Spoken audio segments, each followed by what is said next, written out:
I never dreamed that a globally notorious fugitive like me would be reborn into a famous military and law enforcement family. My dad and grandpa are both top officials. Grandma is a renowned criminal investigator. Even mom is a world-famous medical examiner. Being reborn into this family comes with serious pressure.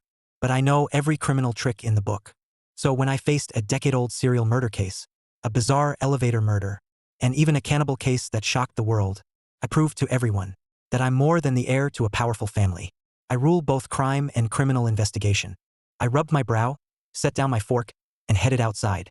Just as I reached the door, Mom rushed in. She saw my breakfast and smiled. Not bad. Ethan, you've finally dropped those bad habits. Come here. You deserve a reward. A reward? I leaned closer. Instead, she grabbed my cheek and twisted it. Mom, what kind of reward is this? Sorry, I didn't have time to get you a gift. I owe you one. There's a major case in Crestfall. I have to head back soon. She smiled and turned toward the stairs. In her rush, she dropped her files. I picked them up and teased her.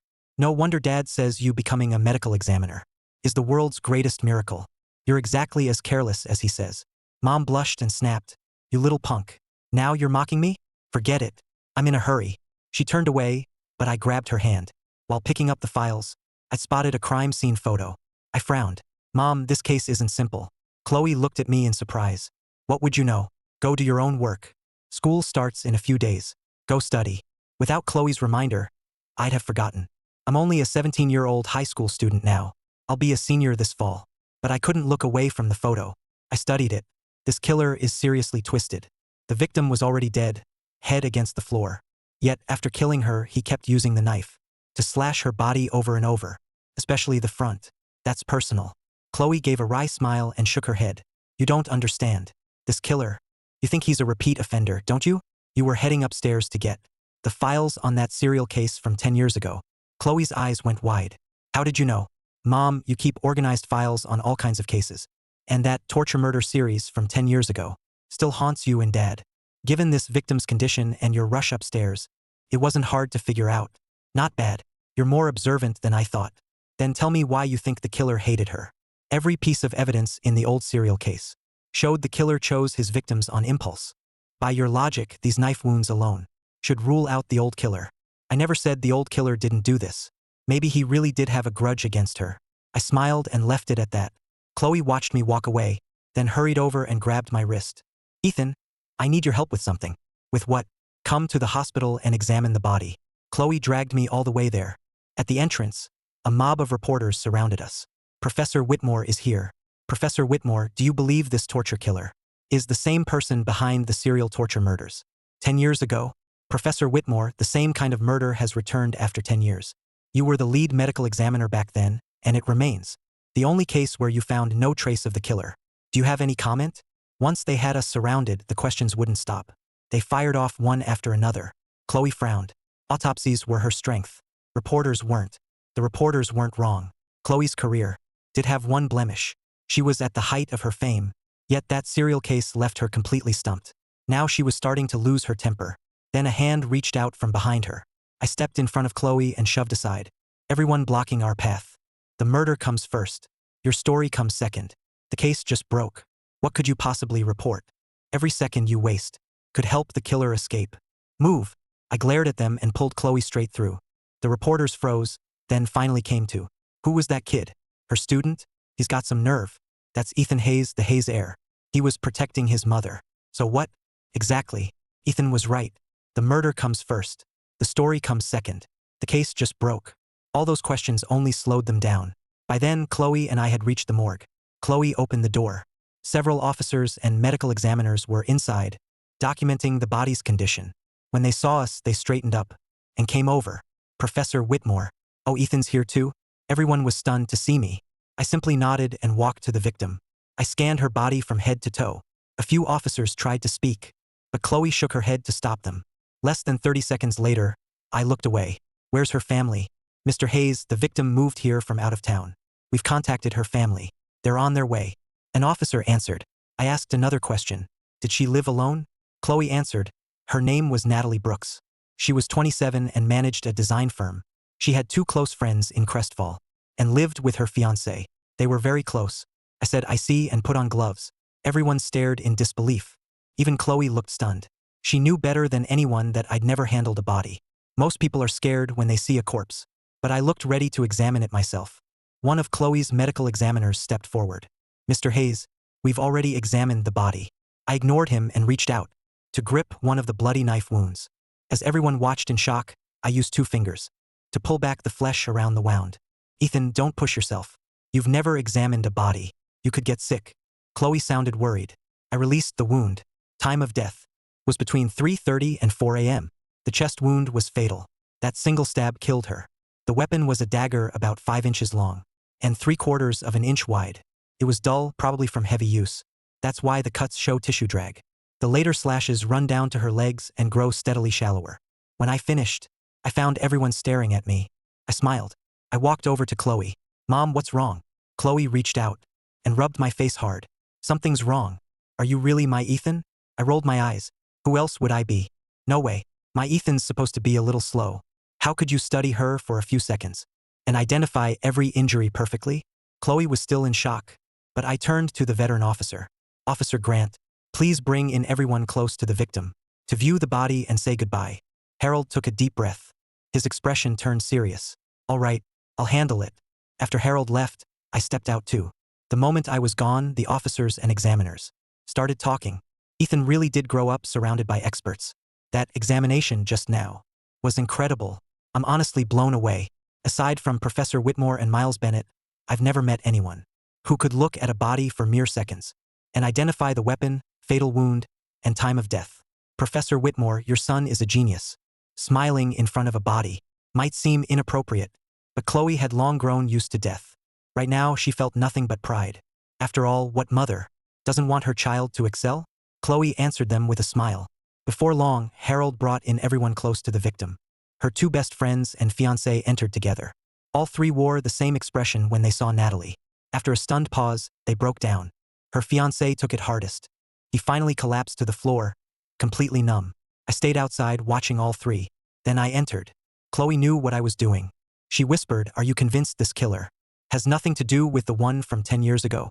Of course not. The prime suspect is still the killer from that old torture murder series. But everyone connected to the victim is also a suspect. I walked up to the 3 of them. I looked at Natalie's fiancé. "How long were you together?" After several seconds, he slowly looked up. When he saw I was just a teenager, he lowered his head again. I shrugged and turned to the women. "What about you? How long did you know her?" "We knew Natalie for 4 or 5 years. We used to live together. Then Natalie and Daniel Foster got engaged, so we moved out." One woman answered. The other added, "I can't believe this happened to Natalie. Who could do something so cruel?" Natalie's fiancé, Daniel, finally spoke. His voice trembled. "It's my fault. I should have stayed with her last night. Why did I leave? If I'd stayed with her until she got home, this wouldn't have happened." I crouched in front of him. Had she been busy lately? She didn't leave work until after 3 a.m. She'd been working on a design. She finally made a breakthrough a few days ago, so she'd been working overtime to finish it. I kept telling her to slow down, but she was too driven to listen. Daniel grew agitated again. "It's my fault. Why didn't I insist?" I stood up. "Officer Grant, send them home to rest." "I'm not leaving. I'm staying with Natalie. We were getting married in October. It was only a few months away. Why did this happen?" Daniel screamed hysterically. The officers could only sigh. Even Chloe, who had seen countless deaths, let out a long breath. What a tragedy. I watched it all calmly. I committed countless horrific crimes and drawn warrants from the world's top agencies. As a former king of crime, no one understood a criminal's mind better than me. What you see may be real or it may be an act. I signaled the officers. They helped Daniel and Natalie's friends out. Chloe came over. "Ethan, did you notice something?" Without answering, I reached into Chloe's case file and took out the crime scene photos again. They were clear and covered every angle. I laid them out in order. After studying them for 2 minutes, I said, "I'm certain this is separate from the serial case 10 years ago." Chloe and the officers were stunned again. "Mr. Hayes, the method and level of brutality are identical to the old murders, right?" The words "I'm back" were carved into her back. The old killer left the same kind of gruesome mark. The only difference is that this time, it's a message. Before, he used numbers. Every victim in the old torture murder series was a woman. Each had a mark carved into her back. The first was marked 9 to 1, then 9 to 2 through 9 to 9. Then the killings stopped. I sneered at their objections. "Are you sure the brutality is really the same? At least 5 wounds on Natalie. took the full blade. None of the old wounds did. The old victims were slashed at random, yet every cut was nearly the same depth. They only broke the skin and flesh. That means the old killer was highly skilled with knives. His job probably involved blades. An officer blurted out, "Even if these wounds vary in depth, that isn't enough to rule him out." The old killer was smart. He was playing a game with the police, and even the medical examiners. This one is just a clumsy copycat. As I spoke, I reached into Chloe's file and pulled out an old photo. It showed one old victim's back. I pointed at her bound wrists. "I'll let you spot the difference yourselves." Then I headed out. Chloe called after me. "Ethan, where are you going?" I grinned. "I think I know where to find the killer." I went straight to Natalie's company. Her body wasn't found until around dawn, so no one at work knew. Their manager had been murdered. I opened the doors to North Star Design. The workday was just starting, but everyone at their desks still looked half asleep. They stared at Chloe and me, and at the two officers with us. One employee stood and approached with a smile. "Officers, how can we help you?" "We're here to ask about your manager, Natalie Brooks." I answered. "Oh, you're here for Ms. Brooks. I'll get her. She's always the first one here. She must be in her office." I stopped him. "Don't bother. She's dead." The employee and everyone else stared in horror. They cried out, "What? Ms. Brooks is dead? How is that possible? She was fine yesterday." "Yeah. How could this happen?" "Ms. Brooks even stayed late last night. Her fiancé, Daniel Foster, was with her the whole time." Cries of shock filled the office. The quiet office erupted into chaos. I scanned every face. An officer behind me feared we were wasting time. He called out, "Everyone, calm down. We're here to investigate.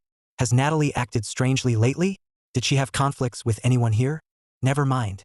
Anyone absent lately, step forward." I cut in as soon as the officer finished. The officers and Chloe stared at me in surprise. I wanted to question those who'd been away. Chloe whispered, "Ethan, it can't be that simple. The killer left no trace at the scene. That means he knows how to evade an investigation. Why would he make himself look suspicious?" I smiled calmly. It was just a thought. 3 people soon stepped forward. 1 man and 2 women, all young. Each looked shocked and saddened. One woman already had tears in her eyes. I approached her, but before I could speak, she burst into tears. "No, Natalie can't be dead. She was so kind. How could she die?" Tears streamed down her face. I handed her a tissue. "You and Natalie were close?" "I'm her assistant. I've been sick. She insisted I stay home and rest. I felt better today, so I came in." I never expected this. I could tell she was genuinely sick. She kept coughing, and her voice was badly congested. I nodded and asked nothing else. I moved on to the young man. He took a deep breath. "I've been away on business. I just got back today." "And you?" I asked the last woman. There was something different about her. Chloe had barely taken her eyes off her. When we announced Natalie's death, she looked shocked, but also briefly pleased. That flash of pleasure quickly vanished. But it couldn't escape Chloe's trained eye. Her instincts told her. This woman had a grudge against Natalie. I studied the attractive woman. "Why were you away?" "Something came up back home, so I took leave." "For how long?" "1 week." She answered. I smiled knowingly. 7 days? That's quite a while. "Was there some emergency back home?" "No. I was tired and needed a break." She answered. I nodded and turned away. 7 days gives someone enough time to study another killer's methods. It's more than enough, at least for a passable imitation. Everyone stared at the woman in shock. An assistant manager cried out, "Officer, what do you mean?" Natalie was found bound, head down and hips raised. Her back was marked in blood. Anyone who's lived in Crestfall for over a decade should know what that means. A middle-aged man stared wide-eyed and gasped. "The serial torture murders?" "Yes, the serial torture murders from 10 years ago." My voice turned chilling. "Your manager's body was staged. It matched all 9 victims from 10 years ago." The woman who'd looked briefly pleased shuddered at once. The pleasure vanished from her eyes. When she met my gaze, she began to stammer. "Why are you staring at me? I didn't kill her." I sneered. "But you did have a grudge against Natalie. She slapped me once, but I wouldn't kill her for that." She raised her chin. "I said you had a grudge. I never said you killed her. No need to get worked up." Nearly everyone turned to stare at her. She grew more panicked, glancing around. Chloe came over and whispered, "You suspect her?" "I'm just surprised." When we announced Natalie's death, she looked genuinely pleased. For a moment I thought she was the killer, but now I understand everything. Then I turned to the sick woman. "I almost forgot. What's your name?" She froze, then answered hoarsely, "I'm Megan Price." "All right, Megan. Please come with us to the hospital morgue." I said with a smile. "Why me?" I had no grudge against Natalie. My smile grew stranger. I never said you did. You said you two were close. You should go say goodbye. I'll go with you. She finally nodded. I smiled and suddenly grabbed Megan's hand. Everyone else may by your helpless act. But rest assured, you're the killer. The office went dead silent. Every eye locked on Megan and me. Someone finally snapped out of it. Officer, you must be mistaken. Megan couldn't have killed Ms. Brooks. Didn't you say this matched the old serial murders? Then the old killer must have done it. Murder requires motive. Megan had none. Right? Megan's scared of bugs, and Ms. Brooks helped her. When gambling left her in debt, Ms. Brooks paid it off. Her co-workers rushed to defend her. I turned to the employee who mentioned gambling. She gambles? Yes. She got hooked on online gambling and ran up a lot of debt. When her creditors came here, Ms. Brooks bailed her out. The employee froze. I sneered inwardly and fixed my eyes on Megan. I hope this isn't the farmer and the snake all over again. Take her to the hospital. Send another team to search her home. I gave the order. Megan went pale. I'm only gonna say goodbye to Natalie. Why are you treating me like a killer? You failed to catch him 10 years ago. Now he's killed again, and instead of chasing him, you're targeting me. You know quite a lot about the old case. I narrowed my eyes. Chloe became alert too. Megan blurted out, what's wrong with what I said? If you'd caught the killer, Natalie would still be alive. Still denying it? I stepped closer. Those calluses are fresh. You've been doing manual work lately. You're an assistant. Does this job require heavy lifting? She tried to argue, but I didn't let her. The fresh calluses are one thing. Second, when we said Natalie's death perfectly matched the old murders, why did you suddenly relax? Especially when we focused on this woman. All I saw in your eyes was gloating. I knew criminal psychology too well. My past life taught me. The killer is often the last person anyone suspects. Only a criminal tries that hard to clear herself. Megan came in sobbing so hard. Even Chloe was moved. But I don't trust tears. Emotion clouds judgment. Megan's lips trembled. I never felt that way. You misread me. I smirked and told a coworker. Call Daniel Foster. Ask if Megan recently tried to borrow money from Natalie. Daniel answered, sounding exhausted. Yes. She asked 2 weeks ago, then several more times. But Natalie always refused. She said if Megan couldn't quit, she'd have to fire her. I calmly thanked him. Daniel gasped, you suspect Megan? Wasn't this the same killer from 10 years ago? We never said it was the same killer. Only that the cases were similar. I stared at Megan and spoke slowly. Can I take that to mean? She repeatedly refused to lend you money. And you knew she planned to fire you, so you held a grudge and killed her? Megan's eyes widened, her lips trembling. After several seconds, she finally said, I did resent Natalie. But then I realized she was right. Besides, where's your evidence? You'd convict me on guesses? She even gave a faint smile. Relax, we'll have evidence soon. It's only been a few hours. You couldn't have erased every trace. Natalie died after 3:30 a.m. It's only 8 or 9 now. She needed time to cover her tracks. If she was truly this sick, she couldn't have killed anyone, much less copied the old killer's methods. I met her gaze. Forget the hospital. We're going straight to your place. The team there should have found something by now. Megan clenched her jaw. That made me even more certain. I gave the order. Take her. Megan lived only 10 minutes from the office. She was unusually quiet on the way. When we reached her building, 2 police cars were waiting. A middle-aged officer saw us and hurried over. Professor Whitmore, Mr. Hayes, you shouldn't have to keep running around like this. Chloe shook her head. Helping solve cases is my duty. Did the Bureau send word? The Metropolitan Police Bureau issued an order. Because this case closely matches the old murders, we have 1 week to solve it. And, he paused. And what? At today's meeting, Mayor Warren stressed that if another murder like this happens, every Bureau division will be held accountable. Chloe gave a cold laugh. We won't need a week.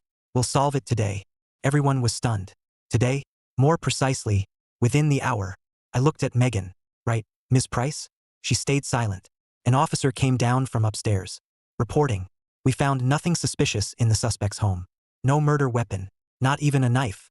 Megan finally smiled. Officer, do you believe me now? Relax. Let's go sit down inside. I spoke casually. By the way, do you have water? All this talking made me thirsty. Chloe smiled faintly. The Hayes family never loses heart in front of a suspect. Yes. Megan answered quietly. We took her up to the 4th floor. Officers were already searching the apartment, but had left everything in place. I spotted the water cooler and poured Chloe a glass first. Then I carried my own glass around the apartment. I stopped at the bathroom and stared at the floor. Chloe came closer. Ethan, what are you looking at? I pointed down. Mom, isn't there a lot of water on the floor? Miss Price, do you usually shower early? Megan's eyes darted. Yes. Why? Now water in a bathroom is suspicious? The water isn't the problem. The problem is you're this sick, yet still showered this morning. Brave of you. Then I opened the apartment's only bedroom door. It was a small one-bedroom. She clearly didn't live extravagantly. Maybe gambling took all her money. But when I opened the door, my eyes narrowed. Inside Megan's bedroom stood a battered, life-size rag doll. It looked heavily handled. Get me some rope, I called out at once. Megan staggered. Chloe seemed to realize something, but said nothing. Though confused, an officer handed me rope. I took it and lifted the doll. I wrapped the rope along the faint marks on its body. Megan turned white as a sheet. When I pulled the doll's arms behind its back, how is that possible? Someone gasped. Why wouldn't it be? I answered coldly without stopping. The doll slowly took on the same bound pose as Natalie. Before I even finished, Megan suddenly screamed hysterically, "Stop tying it! Stop!" Megan collapsed to the floor, sobbing. I crouched and looked at her. Anything left to say? Why did you suspect me from the start? She looked up, deathly pale. How did you spot the marks on the doll at a glance? And recreate those knots? Chloe smiled knowingly. Case closed. Still crouching, I answered calmly. Simple. Natalie helped more than just you at work. When I announced her death, everyone looked shocked first. You alone started crying immediately. What's so strange about that? Her voice was weak. You showed no surprise. The calluses on your hands made me more certain. Once they mentioned your gambling, I knew beyond doubt you were the killer. I paused. Sadly, this really is the farmer and the snake. I may have been a criminal in my past life, but I never betrayed someone who helped me. Megan's fragile expression twisted into a vicious grin. The farmer and the snake?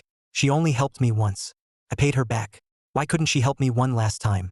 Was she really going to watch my creditors beat me to death? If I was going to die, she was coming with me. Her face contorted with rage. I offered her something when I begged. I gave her all my design ideas. And what did she do? She took them, then planned to fire me. Didn't she deserve to die? I was surprised. Maybe it was coincidence or fate.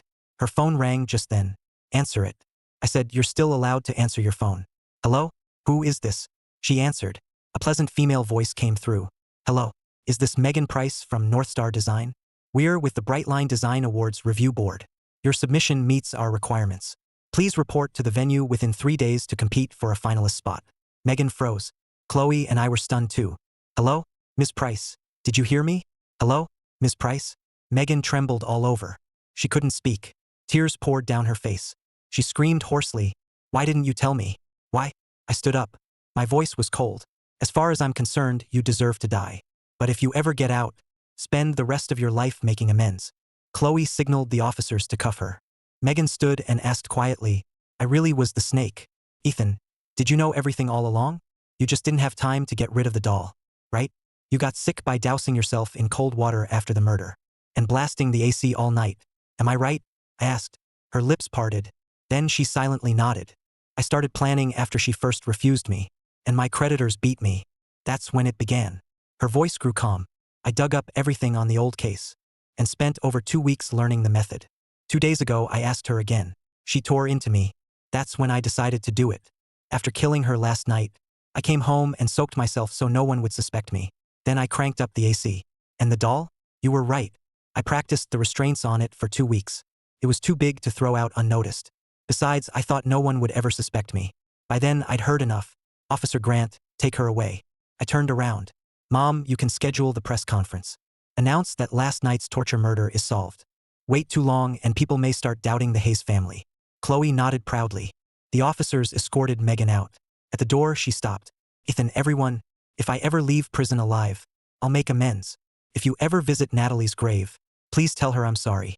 She seemed ready to say more, but swallowed the words. Once she was gone, everyone left in the room applauded. Chloe gave me a thumbs up, her eyes shining. Son, you made me proud today. Only later did I learn that after I took Megan away, the mood in my father Grant Hayes' office was grim. Case files lay before him as he scanned the worried faces. Let's hear your thoughts. My father spoke calmly. The Crestfall Metropolitan Police Bureau promised the public answers within a week. As he spoke, a faint smile crept onto his face. Someone immediately said, Martin Caldwell really couldn't wait. Fair enough. It happened in their jurisdiction. They have the authority. My father didn't seem bothered. Solving the case comes first. What's your analysis? A man in glasses spoke. This case is both complicated and simple. It's complicated because it perfectly matches the old serial torture murders. Simple because the old killer may be back. He paused and looked at my father. Secretary Hayes, you were Crestfall's police commissioner when the old murders happened. For this case to resurface now, my father waved him off. Stick to the case. You were all on my original team. No one knows that case better than us. By day's end, this morning's murder will rock the city. If we miss the deadline, the entire law enforcement system will pay. His expression turned grave.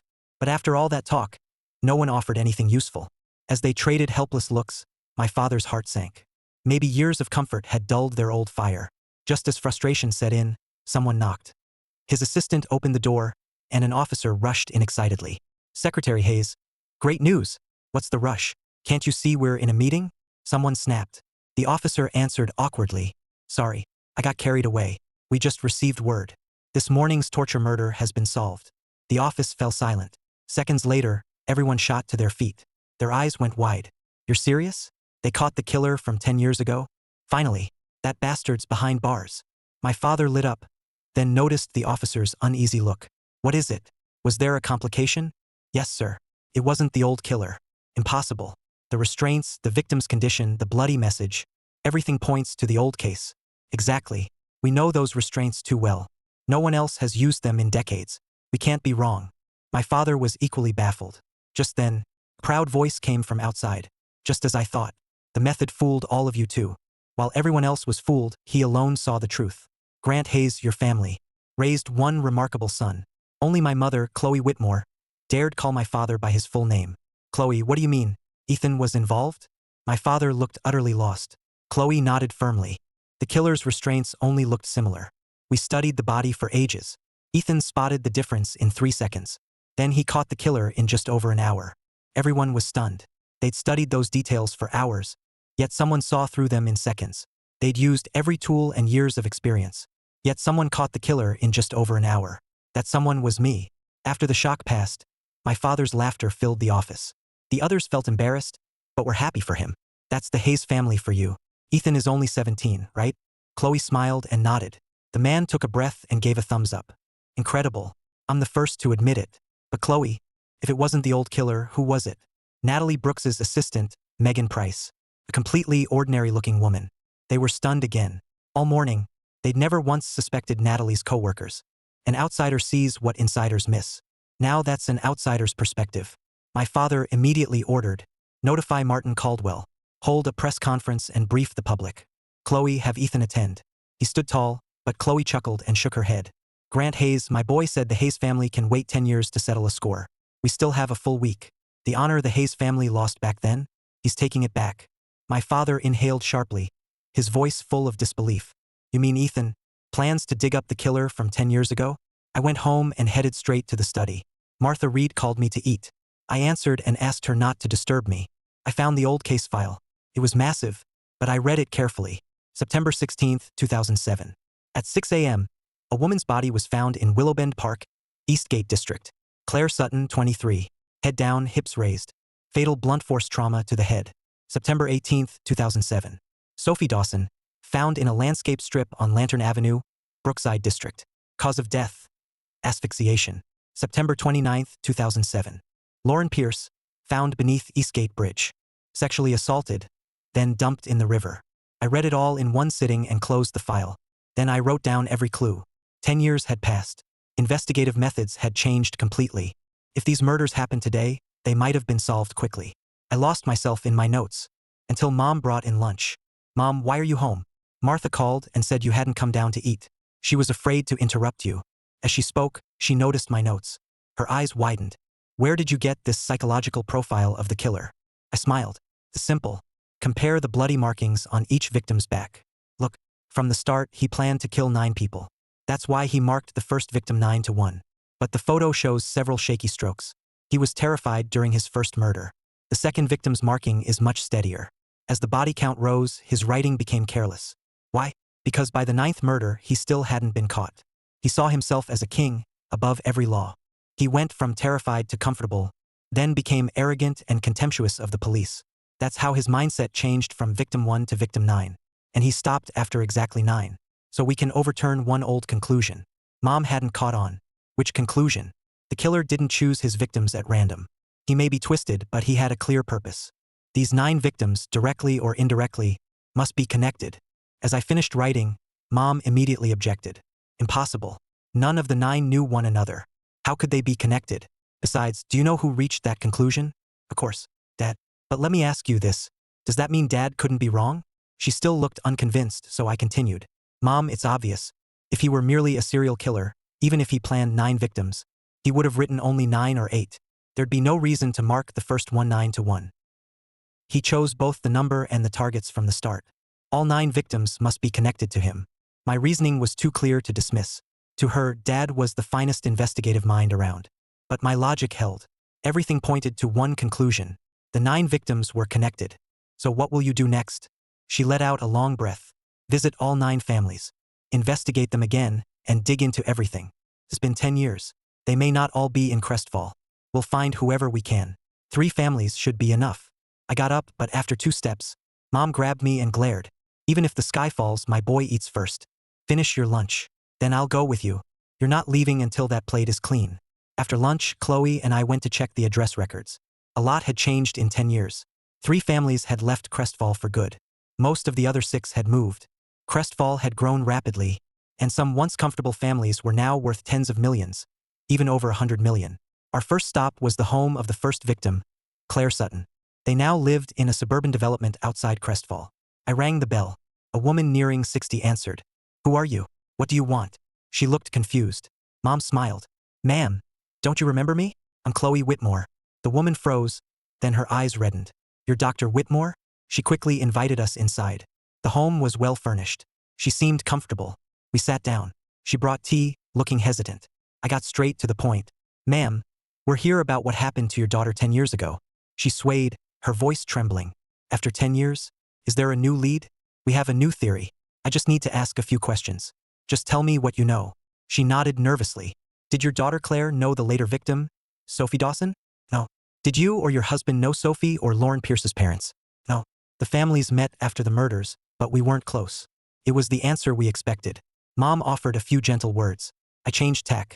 Ma'am, do you still have any of Claire's things? May I see them? She shook her head. Aside from a few photos, her belongings were either buried with her or burned. I couldn't keep them.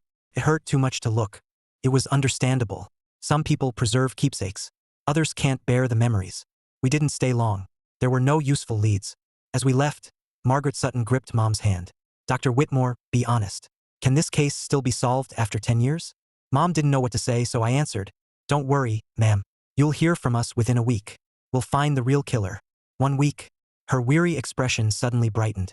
All right, if you can find him, then these 10 years weren't wasted. After leaving, Mom sounded reproachful.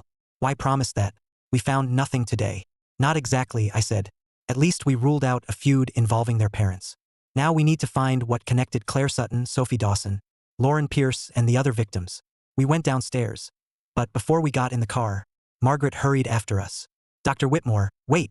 She ran over and pulled a store card from her pocket. My daughter left this behind. She'd loaded quite a bit of money onto it.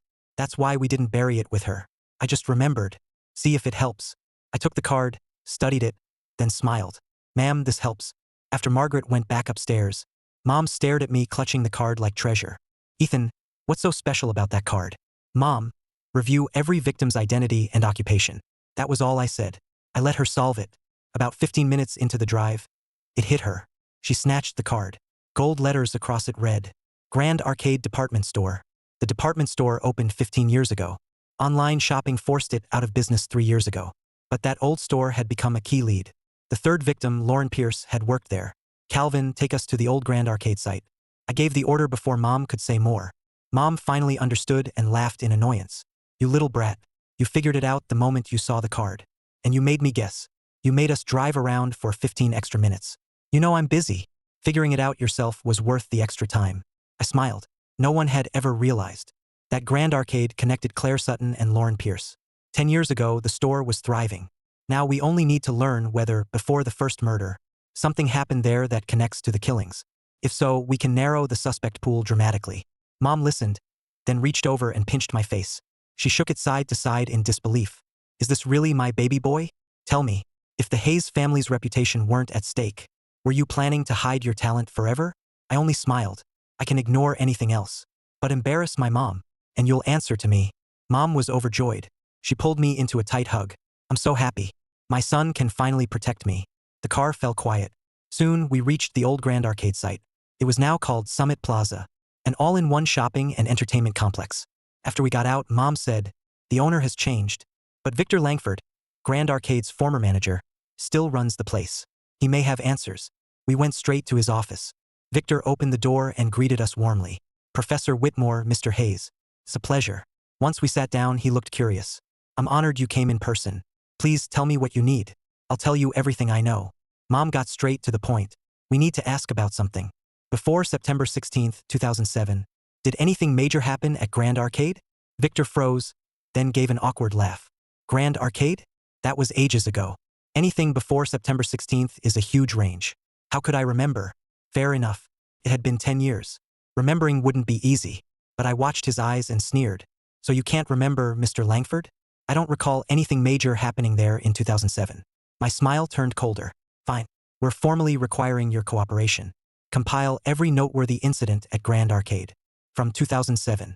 Deliver it to Secretary Hayes' office by 9 o'clock tomorrow morning. Leave nothing out. Include every incident, no matter how small. Victor's eyes widened. Mr. Hayes, what do you mean? A complete record of everything. Your eyes tell me you remembered something, but don't want to say it. I stood up. In that case, we'll do it the hard way.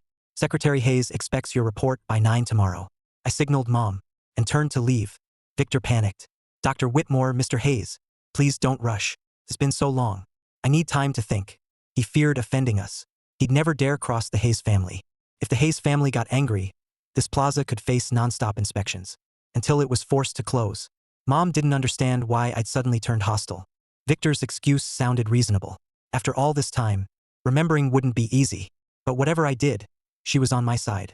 I stopped and looked back. Mr. Langford, I've made myself clear. This concerns the torture murders from 10 years ago. If you're withholding information and we find out, you'll face legal consequences. I turned away again. Victor clenched his jaw. Fine, I'll tell you. Before September 16th, 10 years ago, something major did happen at Grand Arcade. It involved me. I spun around. What happened? How were you involved? On September 10th, 2007, there was a fatal elevator accident at Grand Arcade. The victim was my son. His eyes instantly reddened. His face twisted with rage. Mom and I froze. September 10th was 6 days before the first torture murder. Something major really had happened at Grand Arcade. A fatal elevator accident? What happened? I pressed him. Lost in the painful memory, Victor answered weakly. It was the weekend. My wife was busy, so I brought our son to the store. I never thought he'd play on the escalator while I was distracted. Then it malfunctioned and pulled him in. His voice began to shake. Mr. Hayes, his head, it was crushed. His brains splattered all over the machinery. By the end, he looked like a cornered animal, his eyes burning with rage. I'm sorry. Victor lowered his head as if he hadn't heard. I watched him for a long moment, then sighed. I'm sorry, Mr. Langford. I didn't know. He looked up with red eyes and forced a laugh. Anything else you or Dr. Whitmore want to know? His smile held resentment, as if asking, was reopening my wound fun? We left his office without another word. Back in the car, Mom saw me thinking, Ethan, what's on your mind? I'm wondering how 6 days could connect Victor Langford, his son, Claire Sutton, Sophie Dawson, and Lauren Pierce. Mom's eyes widened. You think Victor is the killer? No. Anyone tied to the old case is a suspect. That includes Victor and everyone at Grand Arcade back then. I answered gravely. I'm only wondering whether 6 days was enough for him to devise such an elaborate murder plan. I start by suspecting everyone, then eliminate them one by one. Whoever remains is the killer. The old case file had plenty of theories, but no one investigated Grand Arcade. This may be a new lead or the right one. Mom, find out which former Grand Arcade executives still live in Crestfall. Most importantly, determine whether Claire Sutton and Sophie Dawson were there during the accident. If any footage exists, even better, we'll probably need to visit the police bureau. I think footage was taken, but I don't know if it still exists. Then what are we waiting for? Let's go now. The driver sped up, but Mom looked uneasy. You really want to go there? That's Martin Caldwell's turf. Aren't you afraid of tipping him off? Wherever power exists, conflict follows. Martin himself was no match for the Hayes family, but the family backing him rivaled ours. Both sides often undermined each other. I understood Mom's concern, but smiled confidently. Mom, remember we're investigating the torture murders from 10 years ago. Martin doesn't know we've caught Natalie's killer. So why not go now? Mom paused, then smiled sheepishly. We soon reached the bureau. Many officers knew Mom and stood to greet her. Word naturally reached Martin Caldwell. He finally appeared with a broad smile. Professor Whitmore, Ethan. What brings you here? Did you find a new lead in this morning's murder? He immediately pressed us about the morning case. Mom gave him a hollow smile. We're here for more detailed records. On the torture murders from 10 years ago. Your bureau still has them, right, Commissioner Caldwell? Of course. Every case handled by this bureau, large or small, is archived. But finding a 10-year-old file won't be easy. You can ask in the records room. As long as you're willing to search, the whole bureau will gladly assist. He waved grandly, acting very generous. But this was the digital age. The records room remained, but most files had been digitized. Searching the paper files could take forever. Mom's expression darkened. Commissioner Caldwell, can't we use the computers? I'm afraid not. Our entire system is being upgraded today. It's temporarily offline. You're welcome to wait. Mom tried to argue, but I smiled. No need. We'll search the records room ourselves. Mr. Hayes, Professor Whitmore has clearance. You don't. Martin smiled faintly. True, I'm not part of law enforcement. I can't access classified files, but that's easily fixed. You're behind on the news, Commissioner Caldwell. I smiled. I wasn't part of law enforcement before, but 1 second ago, I was appointed special investigator on this case. Call Secretary Hayes if you don't believe me. I didn't say minutes or hours ago. I said 1 second. Martin's face immediately soured. I see. I'll verify that later. Someone take Professor Whitmore and Mr. Hayes to the records room. Let them search. Mom knew the building well. Dad once worked here. She declined an escort and led us there herself. Only 2 older officers were inside. After greeting them, I asked, which shelf has the 2007 serial torture murder files? They exchanged awkward looks. We get countless files every year. We don't remember where that one is. Where are the files from 10 years ago? Shelf C12. But there are hundreds, maybe 1,000. How will you find it? I went straight to C12 and searched month by month. Finding the file wasn't hard. Finding useful details was. Mom and I searched from ladders for what felt like hours. Finally, Mom cried out, we found it. She rolled her eyes at the stacks of files. The case dragged on, but I never expected this many files. We only need the canvas reports. We already have most of the other records at home. Anything else would waste time. I reminded her but didn't take the files.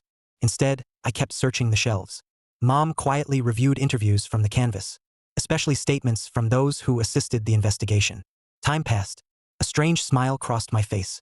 Mom, was someone named Raymond Cole interviewed in that case? Mom quickly checked. Yes.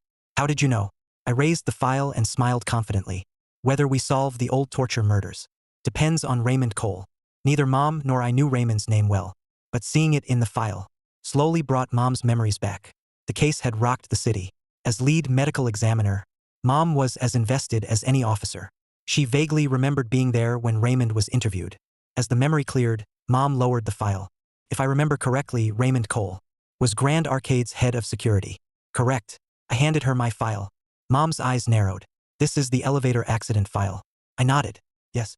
The records from the day Victor's son died. Guess what else I found? What? Tell me. Several statements are here, including Lauren Pierce's. Mom took it and quietly read the statement. Mr. Langford's son was playing on the escalator. I called out to him several times, but he ignored me. Then my supervisor called, so I turned back to my post. That's when it malfunctioned. His body was pulled in, and his head burst open. Why didn't you hit the emergency stop? I was terrified. Everyone was. No one even thought of it. Lauren's statement revealed what happened that day.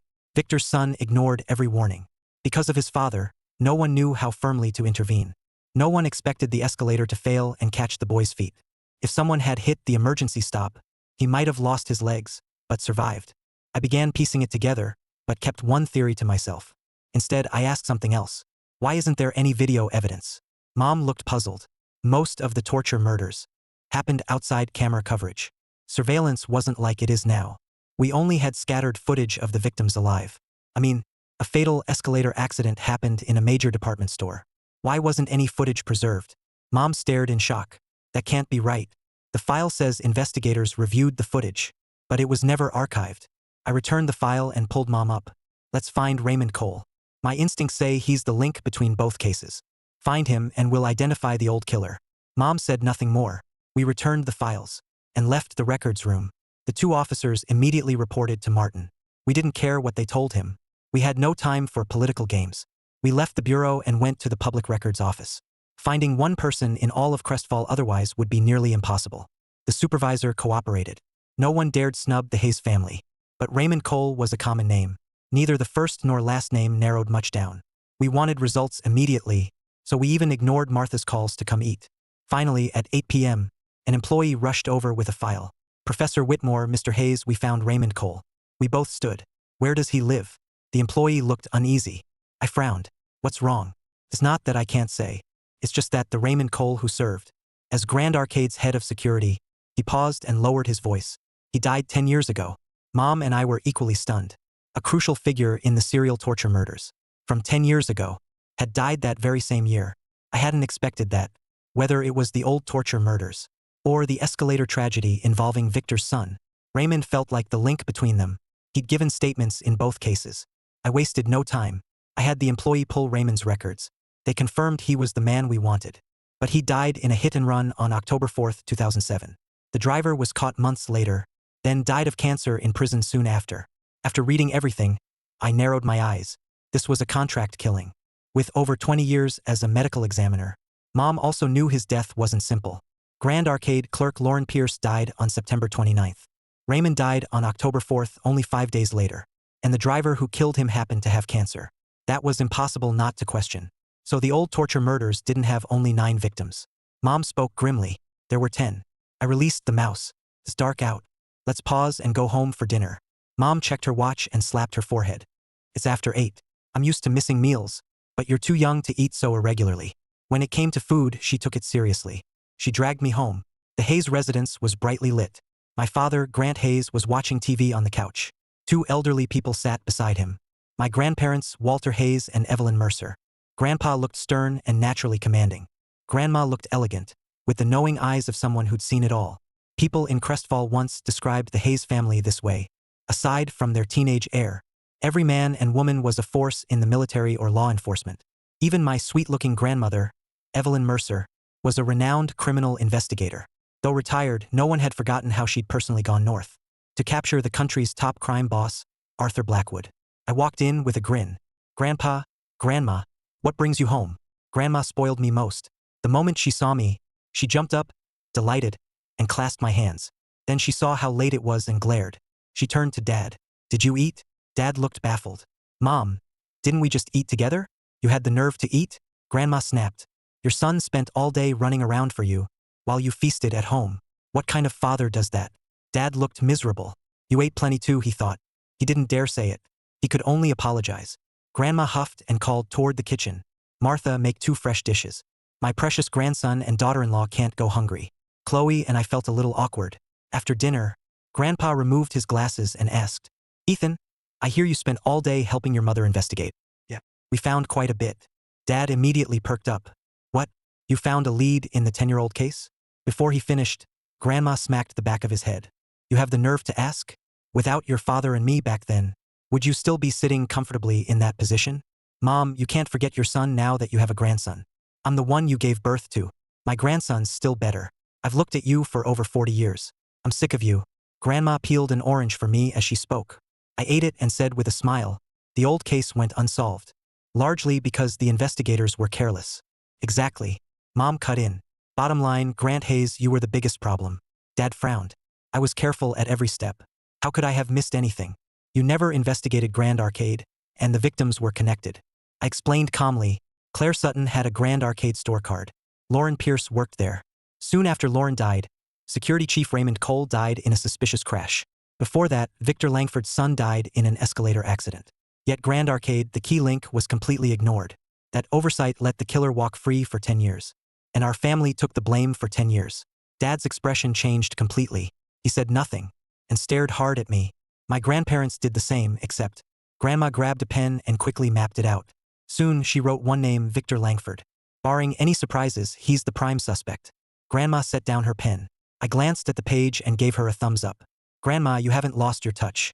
From just a few clues, you reached the same conclusion I did. But Grandma didn't smile. She looked deadly serious. Even if we suspect Victor, where's the evidence? After 10 years, it must have been destroyed. No, I smirked. Raymond Cole or Lauren Pierce should tell us where it is. Aren't they dead? Someone once said. I answered softly, the dead can speak too. Late that night, The lights in the Hayes residence went dark one by one. But my parents were still awake in their room. "Chloe, haven't you noticed something different about Ethan?" Dad set down his book and frowned.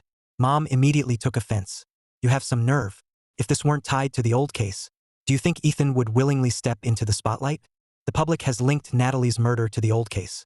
If we still can't give them answers, what will happen to the Hayes family? I know the consequences, but Natalie's case is already solved." Mom scoffed. "Grant Hayes, that high office has made you stupid. If you publicly name Megan Price, how many people will believe you?" The old case left Crestfall's residence with a scar that never healed. The moment Natalie's death was reported, the city erupted. Everyone is saying, the old killer is back. The online backlash is already out of control.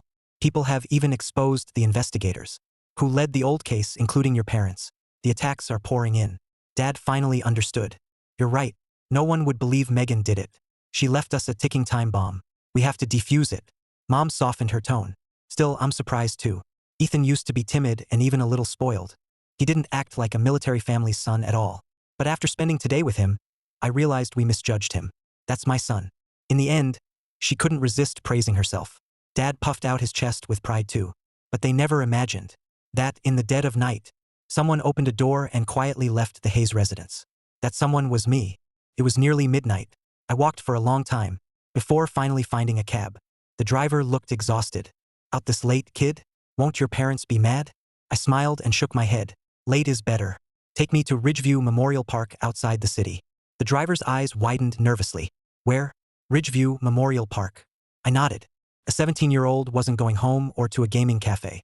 He wanted to visit a cemetery after midnight. The driver rubbed his face hard. After confirming I was alive, he took a deep breath. A trip outside the city paid well, after all. He gathered his courage and drove. It was nearly 1 a.m. when we arrived. I got out. The driver asked out of concern, "Kid, what are you doing here this late?" "Catching a criminal." I smiled. "Wanna come watch?" He quickly shook his head and sped off.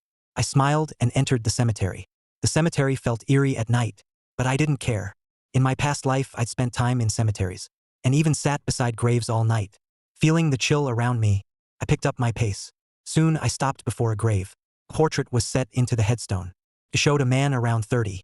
He had rugged but ordinary features.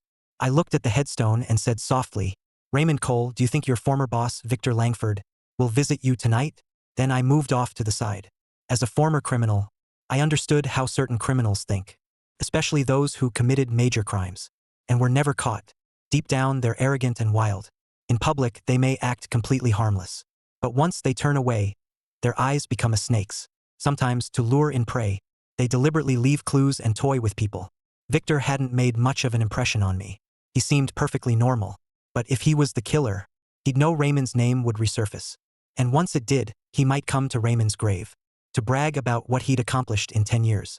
The odds were low, but Victor was lonely. Over the past decade, he'd divorced his wife, had no other children, and lived alone.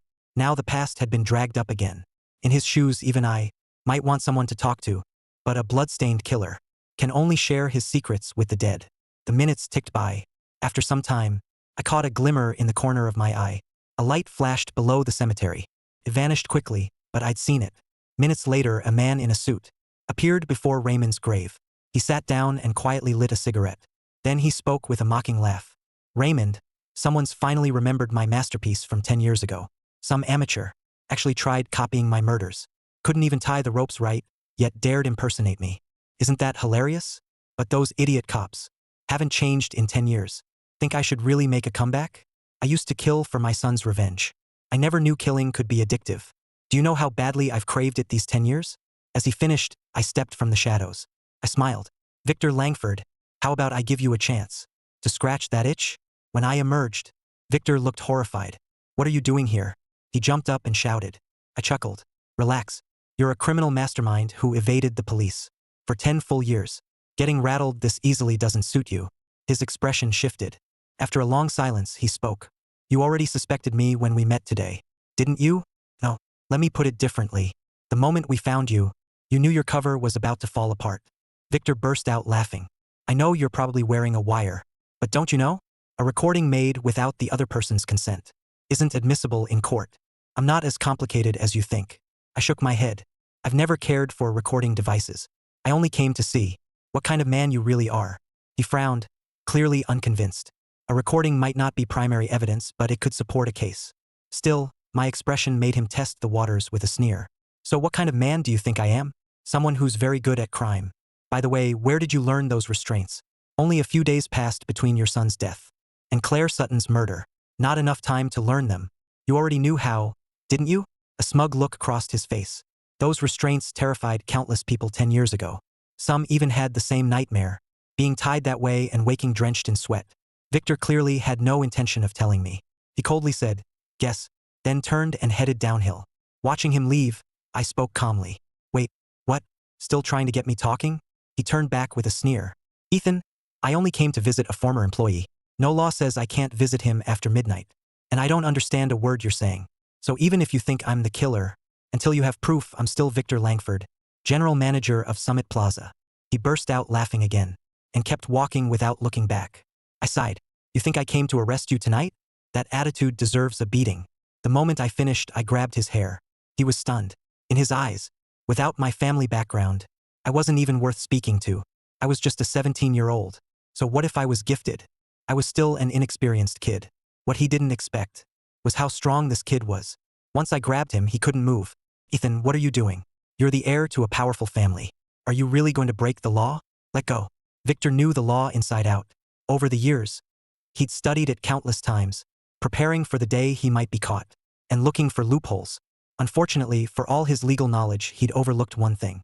I had no restraints and no fear. Even if I crippled you, who could touch me? I chuckled and planted my foot on his left leg.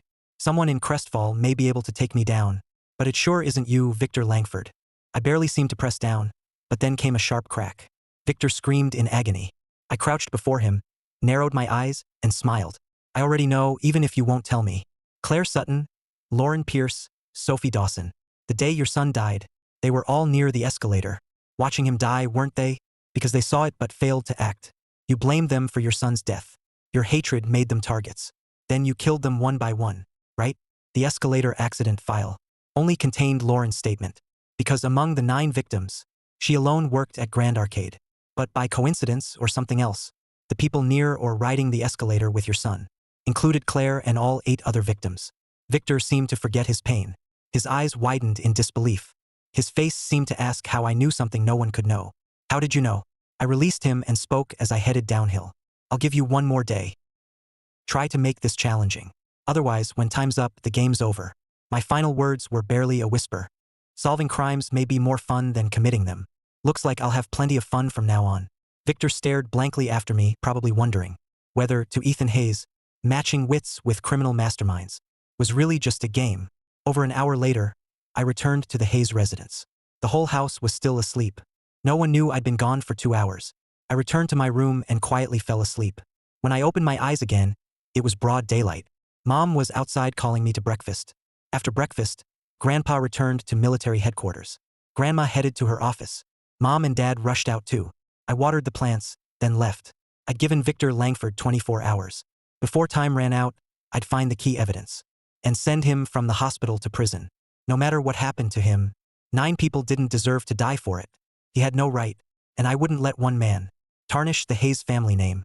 The trip from home to Raymond Cole's address took nearly half an hour. I reached the door and knocked. A woman in her 60s, stooped with age, answered. "Young man, who are you looking for?" "Ma'am, I'm with the police bureau." I pulled out my credentials. I told Martin Caldwell I could become a special investigator anytime. To avoid trouble, I'd actually had Dad make it official. "Here are my credentials. I need to ask you a few questions." She read them, then glanced at me. "I'm the only one left here. What could the police want with me?" I was surprised. This tiny apartment was home to her alone. Inside, I accepted the tea she offered with both hands. It was cloudy, but I didn't mind. I took a sip. "Ma'am, where's the rest of your family?" Her face turned bitter. "My son died in an accident 10 years ago. My husband couldn't bear it. He died a month later. We were such a happy family of 3. Now I'm the only one left. I've been alone for 10 years. My eyes narrowed. I hadn't expected Raymond's family to have suffered this much. Victor had silenced Raymond for knowing his secret. Then Raymond's father died from the grief of losing his only son. Directly or indirectly, Victor had taken 11 lives. The thought shook me, but I showed nothing. "I see. Ma'am, I'm sorry, but I'm here about your son, Raymond Cole. After 10 years, a case has resurfaced. The clues suggest Your son may have been our most important witness. That's why I'm here. My son's been dead for 10 years. I don't know what he was involved in. Wouldn't asking me be pointless? She sighed. Ma'am, just tell me this. Before your son's accident, did he mention anything important he needed to protect? And he was 30 when he died, right? Was he especially close to anyone? Her eyes reddened. Yes. He was dating a clerk at Grand Arcade. Why was my son cursed with such a cruel fate? The woman he loved was brutally murdered. Then he died soon after. God, why did you do this to my family? That one question broke her. I'd never imagined. Raymond Cole and Lauren Pierce were lovers. I quickly patted her back. Ma'am, I'm here. About Lauren Pierce's murder. After Lauren was killed, did your son act strangely? She frowned, searching her memory. Finally, something came back to her. Yes, he acted very strangely that night. I heard him come home after midnight. He locked himself in his room and sobbed. My husband and I asked why, but he wouldn't tell us. My heart jolted. Raymond really was the key. Then think carefully, ma'am. Was there anything he guarded closely around then? Anything he seemed unusually concerned about? Maybe a fanny pack. He carried it almost every day, but left it home the day he died. I buried it with him. My heart sank. Her words all but confirmed. The key evidence was inside that pack. But it was buried with him. To retrieve it, we'd have to exhume Raymond's casket. Would a woman of her generation ever allow that? Seeing her grief gave me a headache. But without opening the casket, we'd never get the evidence. After thinking, I asked cautiously, Ma'am, do you really believe your son's death was an accident? She paused. Of course. Didn't the driver confess in court? But did you know he had cancer? He died soon after going to prison. She nodded. I know. His family told me later. That accident nearly destroyed their family too. I hated them at first, but what good did it do? Her words revealed something else. She knew how to make peace with her pain. Otherwise, she couldn't have forgiven the man who killed her son. Ma'am, what if I told you your son was deliberately murdered? Her eyes widened. She couldn't speak. I helped her sit and spoke slowly.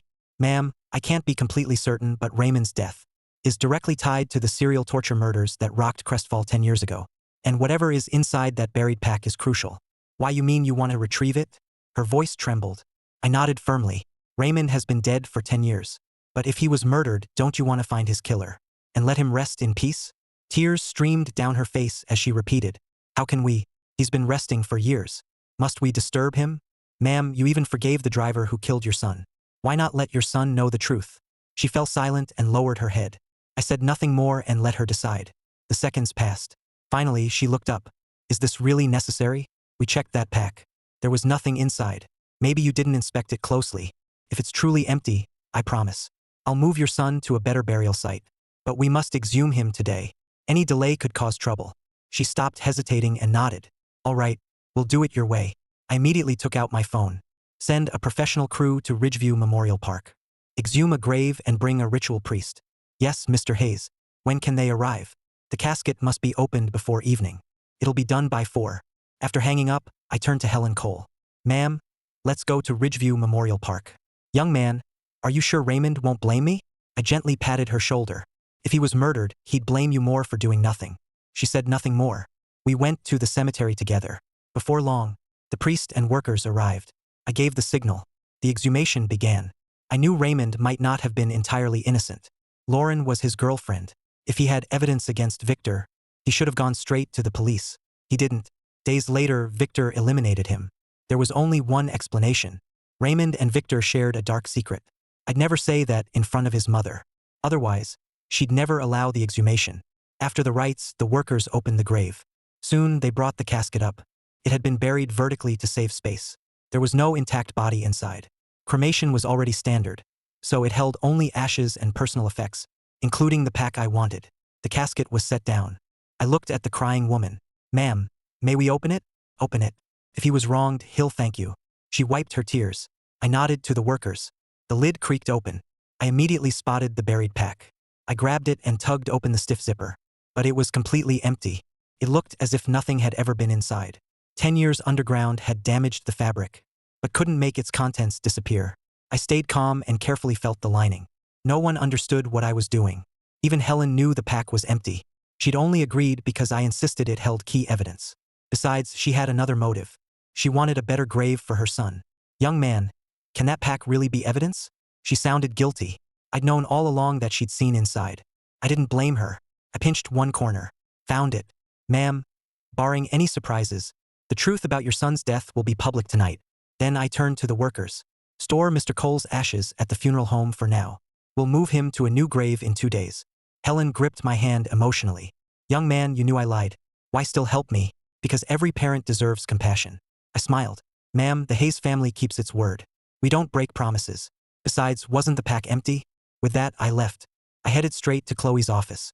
She was reviewing Claire Sutton's and the other victims' autopsy reports, hoping the old records held a new clue. She started to scowl when the door opened, then saw me and looked surprised. Ethan, why are you here? Mom, called Dad. We can issue a warrant for Victor Langford. Arrest Victor? You found evidence? She gasped. Look, I pulled out the pack. I'd already opened the stitching and removed a folded photo. It was tightly folded, blurry, and nearly black. But a strip of light revealed one man's face. Lauren wasn't killed at Eastgate Bridge. She died at Eastgate Park, which was later demolished. Using a decorative light beside a flower bed, Raymond photographed Victor with Lauren. Mom was horrified. The original investigation into Lauren's murder had placed the crime scene at Eastgate Bridge. No one knew it was really Eastgate Park. And while a vicious killer murdered her that night, another man hid in the darkness and used the faintest light to capture the killer's face. Mom stared at the yellowed photo. Unbelievable. Justice really does catch up with everyone. But why didn't Raymond give us this photo? Mom, you may not know this. Raymond and Lauren were dating. Mom's eyes widened. Impossible. If they were dating, why didn't he save her? Only Victor can answer that. Call Dad now. We can hold a press conference before dark and announce the old serial torture murders are solved. Mom immediately called Dad. He became ecstatic. I could hear him from where I stood. Really? The 10-year-old case is solved? Our son solved it. Of course it is. If we relied on you, it might take another 10 years. Send officers to Summit Plaza and arrest him. Mom snapped. Dad laughed, then suddenly caught himself. Wait, I had officers watching Summit Plaza this morning. Victor hasn't shown up all day. No way. Did he run? Mom's expression changed. I took the phone with a smile. He can't run. I found time to break his leg last night. He's probably in a hospital. Check. I'll arrest him myself. What? You broke his leg last night? Weren't you asleep? Dad cried out. I rolled my eyes. We'd already tipped him off. How could you sleep? No wonder Grandma says you lucked into your job. You little punk. I'll send officers now and deal with you later. He hung up, annoyed. Barely 15 minutes later, he called back. Victor was in an orthopedic hospital. A 10-year-old photo had become our key evidence. But I didn't trust anyone else to break Victor. Too much time had passed, and one photo wasn't conclusive. No matter, I was already headed to the hospital. Victor was trapped. He wasn't going anywhere. As expected, he lay in a hospital bed, with his left leg in a cast and a dark look on his face. He didn't believe I could find evidence against him. But remembering my young face filled him with rage. Ethan Hayes, you think breaking my leg can keep me here and buy you time to investigate? Dream on. I've been safe for 10 years. You may be strong for a kid, but you're nowhere near as smart as me. The thought brought a vicious grin to his face. In a city as vast as Crestfall, he was nobody. Yet this nobody had once terrorized the entire city. He was confident and defiant. He checked the time. 3 o'clock. Just over 2 hours remained until our evening deadline. Would Ethan really bring the police? He sneered again. Before his smile faded, the door flew open. 7 or 8 officers stormed in, guns aimed at him. Victor froze, staring blankly as he tried to speak. But when he saw me step out from behind them, panic seized him. Ethan, why did you bring all these cops? He shouted. I glanced at him and told the officers, close the door. Once it shut, I continued. Suspect Victor Langford attempted to escape. I had no choice but to break his other leg. Then I walked up to him. His face went white. My fist came down, and he screamed. Victor Langford, you're suspected of murdering Claire Sutton in 2007, along with Sophie Dawson, Lauren Pierce, Raymond Cole, and 6 others. Here's the warrant. Read it carefully. I held up the warrant as he trembled in pain. He stared at it. Impossible. You have no evidence. You can't arrest me. He roared. I wouldn't be here without evidence. Remember Raymond's photograph? I asked with a smile. Horror filled his face. His lips trembled for 3 full seconds, but no words came. Looks like you remember. Digging it out of his casket was worth it. I revealed the photo. Think carefully, Victor. Do you happen to have an identical twin? He reached for it but had no chance. Even now, you still think you're smarter than everyone. You think you can outplay every investigator. Victor, you got careless. When you paid a dying cancer patient to run Raymond down 10 years ago, you shouldn't have stopped there. You failed to destroy the key evidence. That makes you a failed criminal. My voice was cold. Deflated, he slumped against the bed. You really dug it from his grave? He'd been buried for 10 years. And you still managed to find it.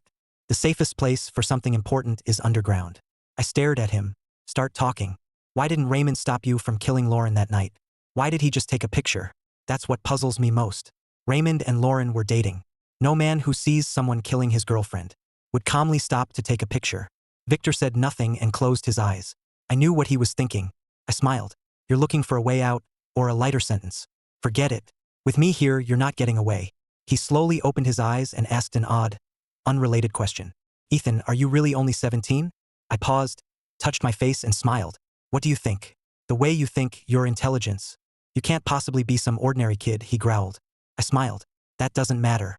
What matters is your answer. I scratched your itch. Now scratch mine. He sighed and spoke through the pain. I don't know why Raymond did that either.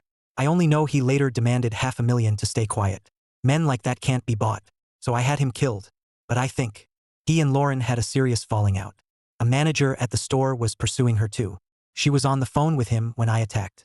Maybe Raymond hated her too. Besides, Raymond's family was poor. He ran security, but the pay was lousy. He may have seen this as his chance to get rich. Or maybe he arrived after I'd killed Lauren. The only photo shows me sitting beside her body. That finally made some sense. Only Raymond knew his true reason. Love can blind people. Enough about him. Did you really target those 9 women just because your son died on that escalator? A vicious gleam flashed in Victor's eyes. His voice dropped. You know what? Claire was right beside my son. She reacted fast and got clear.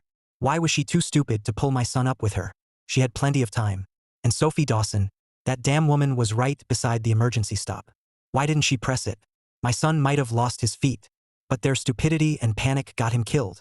He looked like a rabid beast. I shook my head. I understand what happened to you after that. You truly hated Claire when you killed her. Then you discovered you enjoyed killing. It became addictive like cigarettes or drugs, right? How do you know? He stared in horror. I exhaled softly and turned away without another word.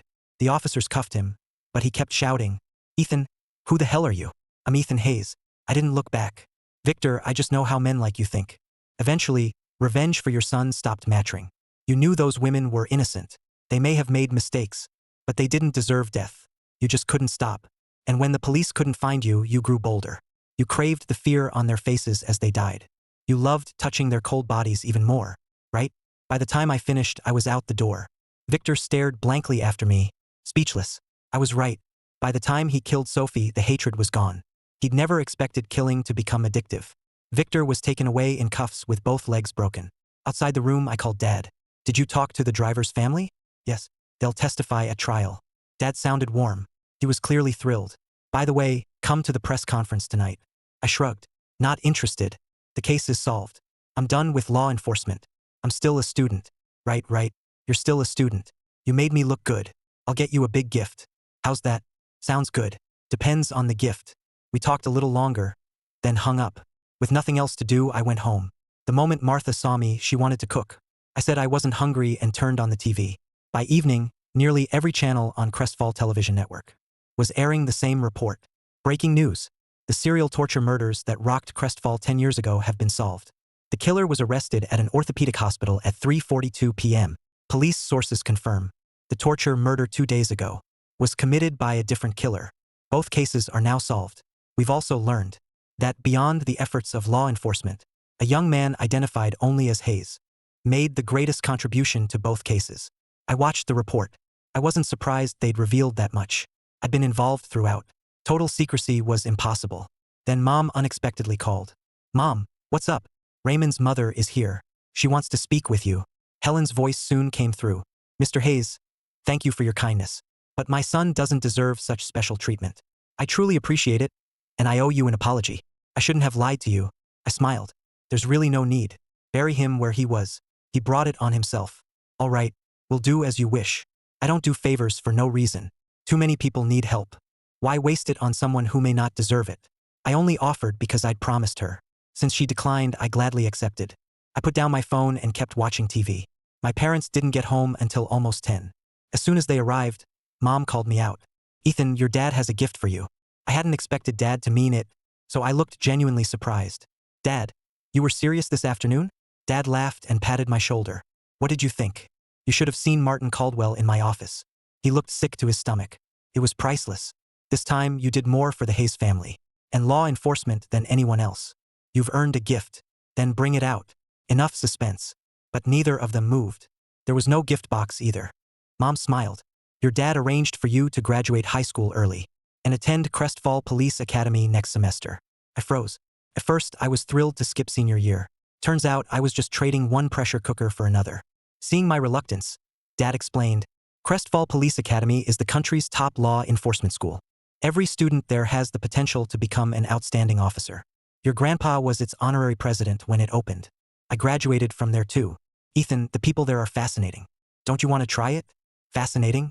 Yes. Its best graduates usually rise to high office. But people also say the academy's top students could be criminal masterminds. If they turned criminal, they'd run the police in circles. Now that sounded interesting.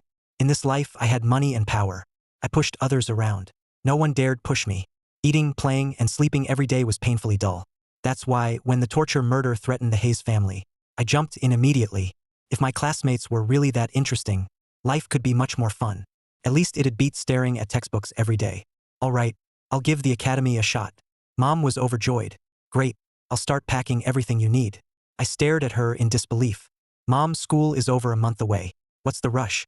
News that the decade-old serial torture murders were solved kept spreading throughout Crestfall. The mysterious young Hayes became an urban legend. Some called him a born detective. Others claimed he attended an elite international academy. Some even claimed Ethan's real last name was Holmes. They said he was Sherlock Holmes reincarnated. I read the comments and grinned. But people were busy. The case soon faded from daily conversation. 2 weeks later, Victor and Megan went to court and made headlines again. The city erupted once more. But I'd already moved on. I kept searching for information on Crestfall Police Academy. Unfortunately, almost nothing about it was online. The academy was clearly kept under wraps. If Dad hadn't mentioned it, I'd never have known it existed. Every summer, Crestfall Police Academy sends invitations to carefully selected students. Some come from prominent families, while others come from ordinary homes. But all share one trait: the potential to become outstanding officers and leaders. Just before school began, my invitation arrived. Dad had insisted that until the last possible moment, we wouldn't use the Hayes family's influence. When the invitation arrived, Dad couldn't stop smiling. Those old men at the academy haven't lost their minds after all. Our Ethan solved 2 major cases. They'd be crazy not to invite him. After weeks of family excitement, the new semester finally began. Mom packed bag after bag for me, clothes, supplies, and plenty of spares. The pile made my head hurt. Mom, the academy is here in Crestfall. It's only 30 minutes away. What's all this? I'm not leaving town. Mom ignored me and pointed to one bag. This one's clothes. That one's shoes. And don't forget this one. It has every medicine you might need. Also, take this card. I'll check the balance and refill it when needed. I took the card with a wry smile. It's not much. Only 100 grand. My mouth twitched. I was just a 17-year-old student. Yet I had a 6-figure allowance with no limit. And she'd refill it whenever I ran out. Sure, our family businesses brought in endless money, but 100 grand in spending money was absurd. I sighed at how thoroughly she spoiled me, and quietly pocketed the card. Got it. I'll call before I run low. Mom suddenly grew emotional and hugged me tight. Ethan, take good care of yourself at the academy. Eat and sleep on time, okay? I picked up my suitcase. Got it. I'll come home a few pounds heavier. I smiled and left home, taking a cab to Crestfall Police Academy. Every year, Crestfall Police Academy sends highly trained graduates across the country for students dreaming of a career in law enforcement. It was sacred ground, the ultimate destination. As summer break ended, the campus came alive. Youthful energy and ambition filled the air.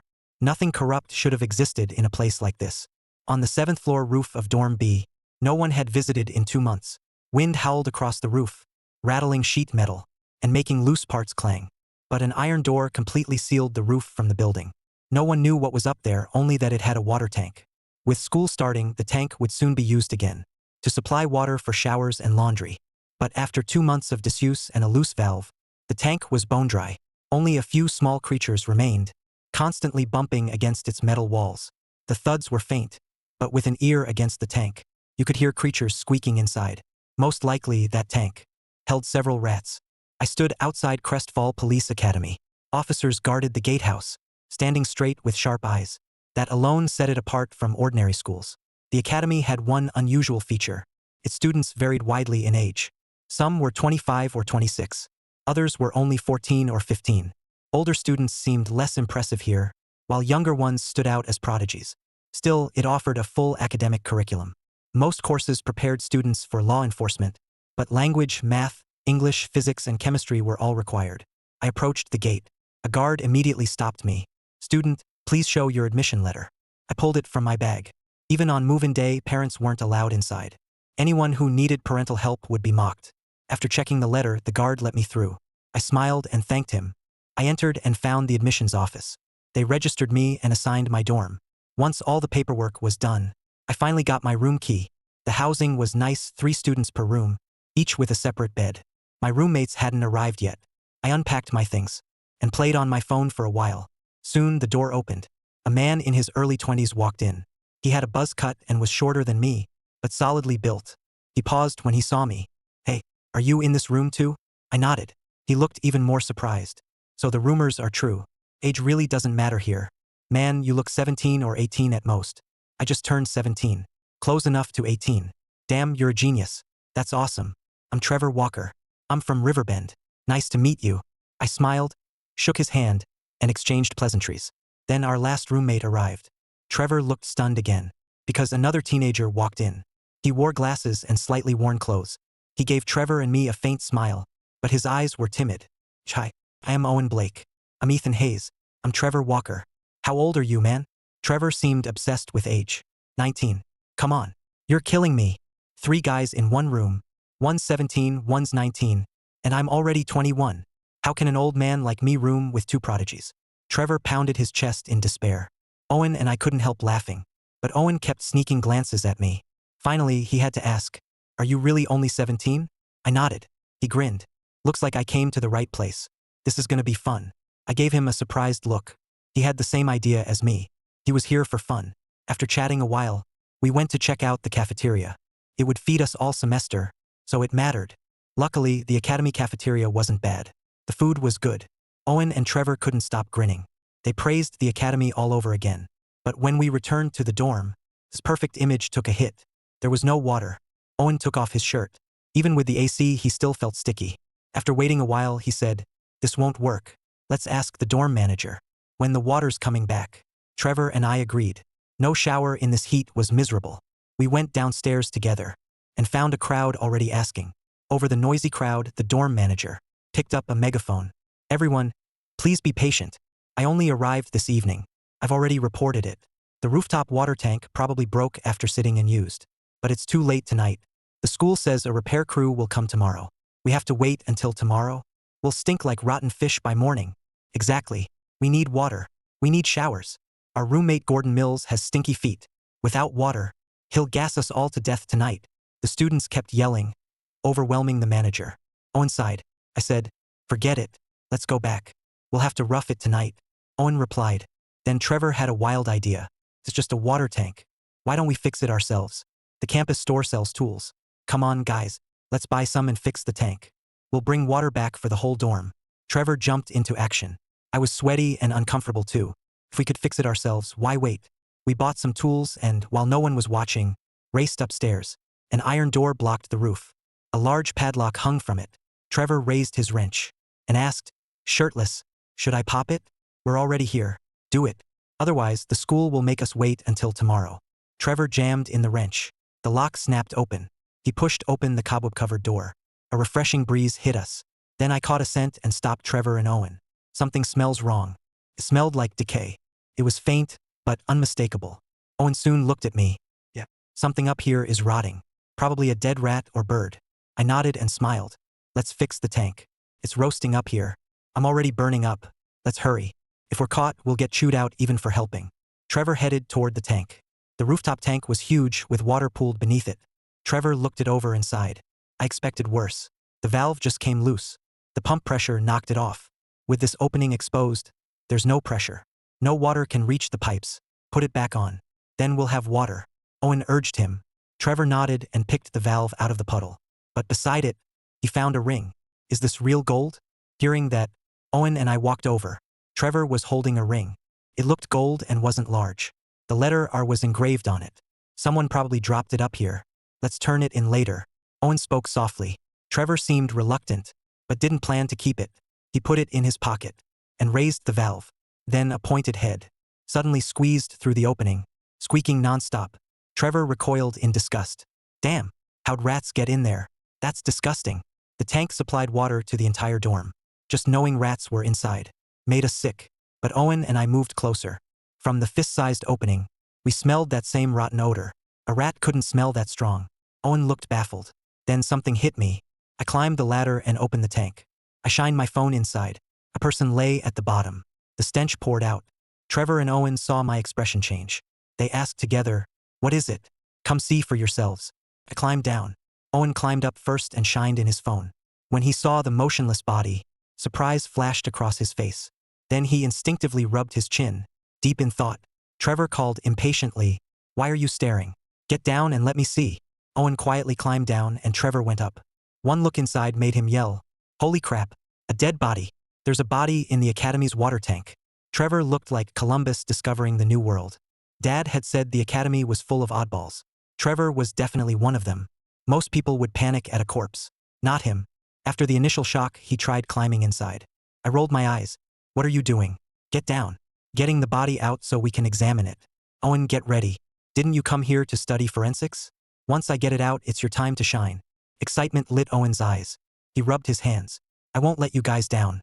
Part of me wanted Trevor to retrieve it too, so I could examine it. This was Crestfall Police Academy.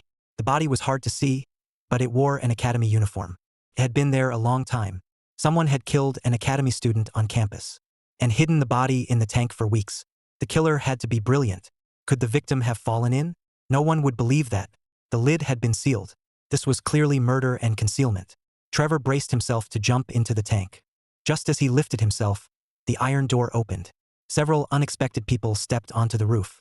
They spotted Trevor climbing into the tank and shouted angrily, "What are you three doing? Get down now." A man who looked like an administrator hurried over, furious. "Why are you on the roof after dark instead of in your dorm?" Trevor explained, "The dorm has no water. The manager said repairs had to wait until tomorrow. But it's only a loose valve. We can fix that ourselves." The man's expression softened. "If the school says it'll be fixed tomorrow, you students should follow instructions. But you meant well, so I'll let it go. The repair crew is here. Go back." None of us moved. He snapped. "What do my orders mean? Nothing. I'm Howard Briggs, Director of Campus Facilities. I order you back to your dorm now." I spoke up. "Director Briggs, there's a body in the tank." Howard froze. "Body or not, you must obey." "What? There's a body in the tank?" "Yes. As the first witnesses to find it, we can't leave now. Director Briggs, the priority is to remove the body, identify the victim, and process the scene. Then we find the killer." I finished calmly. Trevor and Owen fought back laughter. Howard's expression changed. He turned to the repairman. "Gentlemen, please wait." He climbed the ladder and looked inside. Then he called, "Send the Academy Security Office immediately. We found a body in the water tank atop Dorm B." He made another call. "President Monroe? This is Howard Briggs. A man's body was found on the roof of Dorm B. He's wearing an academy uniform. This is extremely serious. Please come at once and handle the emergency." He acted fast, calling security first, then the president. He clearly wasn't an ordinary administrator. But I cared more about the body. Trevor and Owen watched it closely too. Trevor whispered, "Ethan, what kind of person could kill someone here without raising any alarm?" Owen adjusted his glasses. "Given the decomposition and the timing of summer break, could the victim have died last semester?" I smiled. "How would I know? But we can ask to join the investigation. We're witnesses after all. Besides, we found him on our first day. Know what that means?" They looked at me. I lowered my voice. "The victim trusted no one, except us three." Trevor and Owen rolled their eyes. "As future officers, we should be rational. The dead are gone. Our job is to find the facts. The victim didn't choose us. No, fate arranged this." I left it at that. Security arrived quickly and removed the body from the tank. It was badly decomposed, with organs exposed. The face had been gnawed beyond recognition. Trevor went pale and muttered, "After dying like this, think he'll come back as a ghost?" Owen swallowed, but his eyes gleamed behind his glasses. "Guys, what do I do? I can't resist examining that body. Just look at it. To a forensic student, it's a gold mine." I said nothing and walked to the body. Howard started to stop me, then held back. He seemed curious what we'd find. Owen examined the body while Trevor searched the area. I watched quietly. Owen soon looked up. The victim died from blunt force trauma that shattered his skull. This isn't the primary crime scene. The body was moved here after death. I can't determine time of death yet. The weather alternated between rain and sun. Rain would have submerged the body, then the sun would have dried the tank. Trevor returned and held up the ring. I found no sign the murder happened on the roof. But either the victim or killer likely has an R in their name. I shook my head. No, the time frame is easy to determine. He died in the final days of last semester. The killer was likely one of last semester's graduates, and an exceptional one. Owen frowned. How can you be sure? The academy closes completely during break. Aside from certain staff, students aren't allowed inside. And this body has been decomposing for weeks. He couldn't have died in the last 2 days. That leaves the final days of last semester. Owen suddenly understood. Right? How did I miss that? Surprise crossed Howard's face as he looked at me. What's your name? I kept my eyes on the body. Ethan Hayes. His eyes narrowed as if he remembered something. I ignored him and lifted the victim's shirt. Then I pulled down his pants. Everyone froze. Trevor blurted out, "Where's his junk? Did the rats eat it?" I gave him a look and stood. This was almost certainly revenge. The killer removed his genitals after death, likely over a romantic dispute. A voice came from behind me. That's a Hayes for you. In 3 or 4 years, our academy may produce another star investigator. The speaker was Academy President Henry Monroe. The moment he appeared, Howard rushed over and greeted him respectfully. "President Monroe, you're here." Henry waved him off and glanced at the body. He sighed. "You three said this was revenge, that the name contains an R, and that he's likely a recent graduate." "Howard, which recent graduates have an R in their names?" "President Monroe, I've seen this ring before. Ryan Parker wore one exactly like it." Howard answered stiffly. When Henry heard that, his expression changed. "What? You think that's Ryan Parker?" I looked over. Even the president was horrified. Ryan must have been someone important. "No way. Ryan Parker? You mean the graduate, who ranked in the top 3 across the board?" Trevor cried out in disbelief. Henry didn't answer. He shouted, "Hurry! Notify the Metropolitan Police Bureau. The academy will form a special team to assist the police. Get a DNA test done immediately and confirm whether it's Ryan. Then call his parents at once. He's been dead nearly 2 months. If this is Ryan, his parents should have called us long ago." I was wondering the same thing. How could his family stay silent for 2 months? Howard called the police, then dialed Ryan's family. He put it on speaker and forced a friendly tone. "Hello, is this Ryan Parker's father, Mr. Parker? This is Howard Briggs, Facilities Director at Crestfall Police Academy." "Director Briggs, what can I do for you? May I ask if Ryan is home right now? The academy needs to speak with him." Howard looked at Henry as he spoke. Ryan's father answered calmly, "No, he's not. After graduating, he suddenly went to teach in the mountains. He didn't even discuss it with us. But he said we'd see him in the next couple of days." Everyone looked surprised. Howard asked, "Has he called or video chatted with you?" "He's in a remote area. There's no internet and cell service is awful. Video calls are impossible. He only called last month after going into town." Ryan's father suddenly caught on. "Director Briggs, did something happen to Ryan?" Howard looked at Henry. Henry took a breath and accepted the phone. "Mr. Parker, this is Henry Monroe, President of Crestfall Police Academy. I need you to confirm something. Was the man who called last month really Ryan?" "Yes, but he was hoarse and badly congested from a cold." I looked at the body. It was Ryan. The caller had to be the killer. He promised they'd meet during move-in. He knew the body couldn't stay hidden. Henry cleared his throat. "Nothing happened. But since you can't reach Ryan, please come to the academy with your wife. We have something very important to give you. But we live in Bayport. Getting there, Mr. Parker, you and your wife must come. This is extremely important to Ryan." Henry told a well-meaning lie. Ryan's father agreed, then hung up. Henry returned the phone and stood silent. Trevor and Owen couldn't wait any longer. "President Monroe, we're incoming freshmen. Why not let the academy's support team be the 3 of us? Don't worry, we'll catch the killer." Henry looked at Trevor and Owen, then turned to me. "Ethan, will you join? So, you can choose anyone for the team." He clearly knew about the cases I'd solved. And this killer fascinated me. Who could quietly eliminate one of last year's top students and impersonate him for 2 months? Even I'd never tried that. "Fine. The team will be us 3. But I don't want much police interference. Too much red tape will slow us down. The academy can handle the formalities, but I want full control. The academy has all the equipment we need, right?"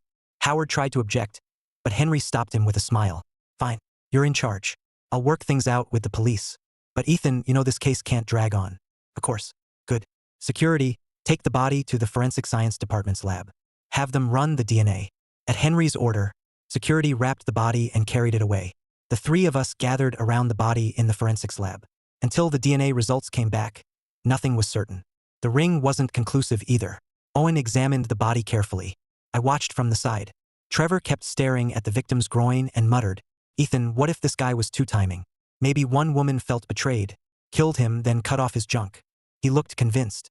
When Owen and I ignored him, Trevor complained, "Why are you two ignoring me? Do you know how ruthless women can be? Forget cutting off a man's junk.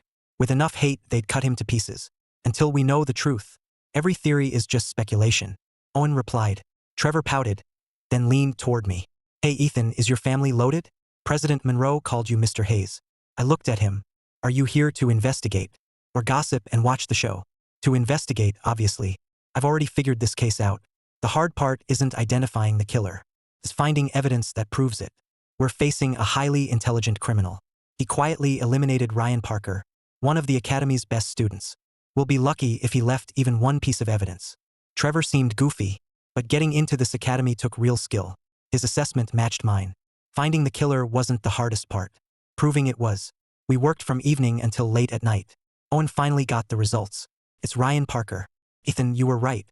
He died about 60 days ago. A blunt weapon shattered his skull. Then his genitals were removed, and his body was hidden in the tank." Owen said, removing his glasses. I took off my lab coat. "I'm wondering whether the missing organ might become our most important evidence." Owen and Trevor froze. They gave awkward smiles. "No way. It's been 2 months. Did the killer pickle it?" "It's only a theory." I smiled.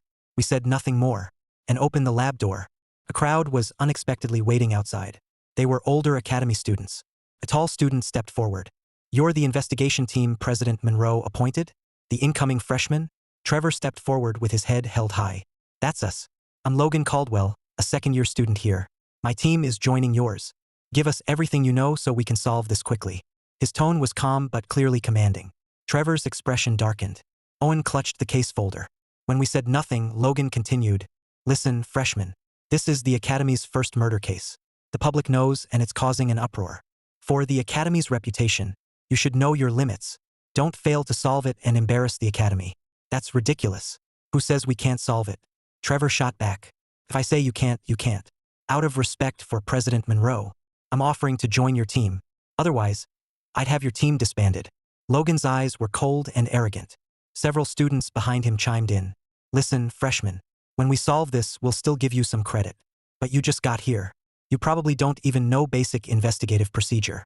So accept the offer. You might learn something from us." Trevor clenched his fists. "Bullshit. Only professors get to teach me. Who the hell are you to lecture us?" Logan's gaze turned cold. "I'm letting you save face. Sure you want to refuse? Once we file a request, your team will be disbanded immediately." Trevor and Owen could tell. Logan wasn't ordinary. I hated this kind of nonsense. I quietly pulled Trevor behind me and faced Logan. "Last warning. Move." Logan burst out laughing. "I heard this class has several so-called teenage geniuses. You're as arrogant as they say. But do you know that everyone here follows the rules?" "Rules? Let's hear them," I asked with a smile.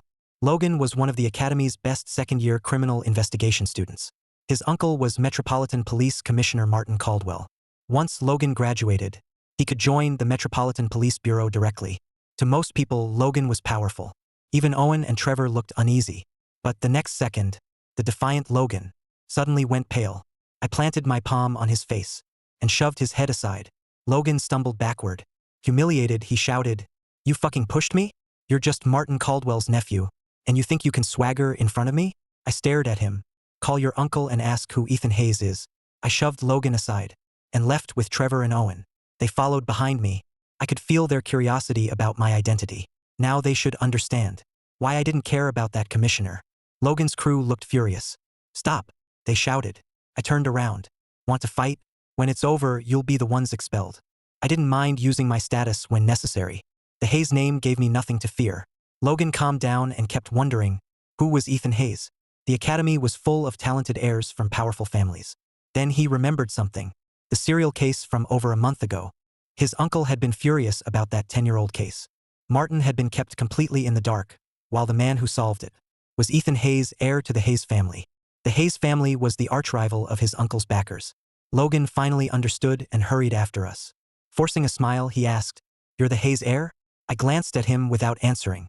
I only told Trevor and Owen, let's go. We walked away. Logan's face darkened, his ears burning with shame. Logan, you're just letting them leave?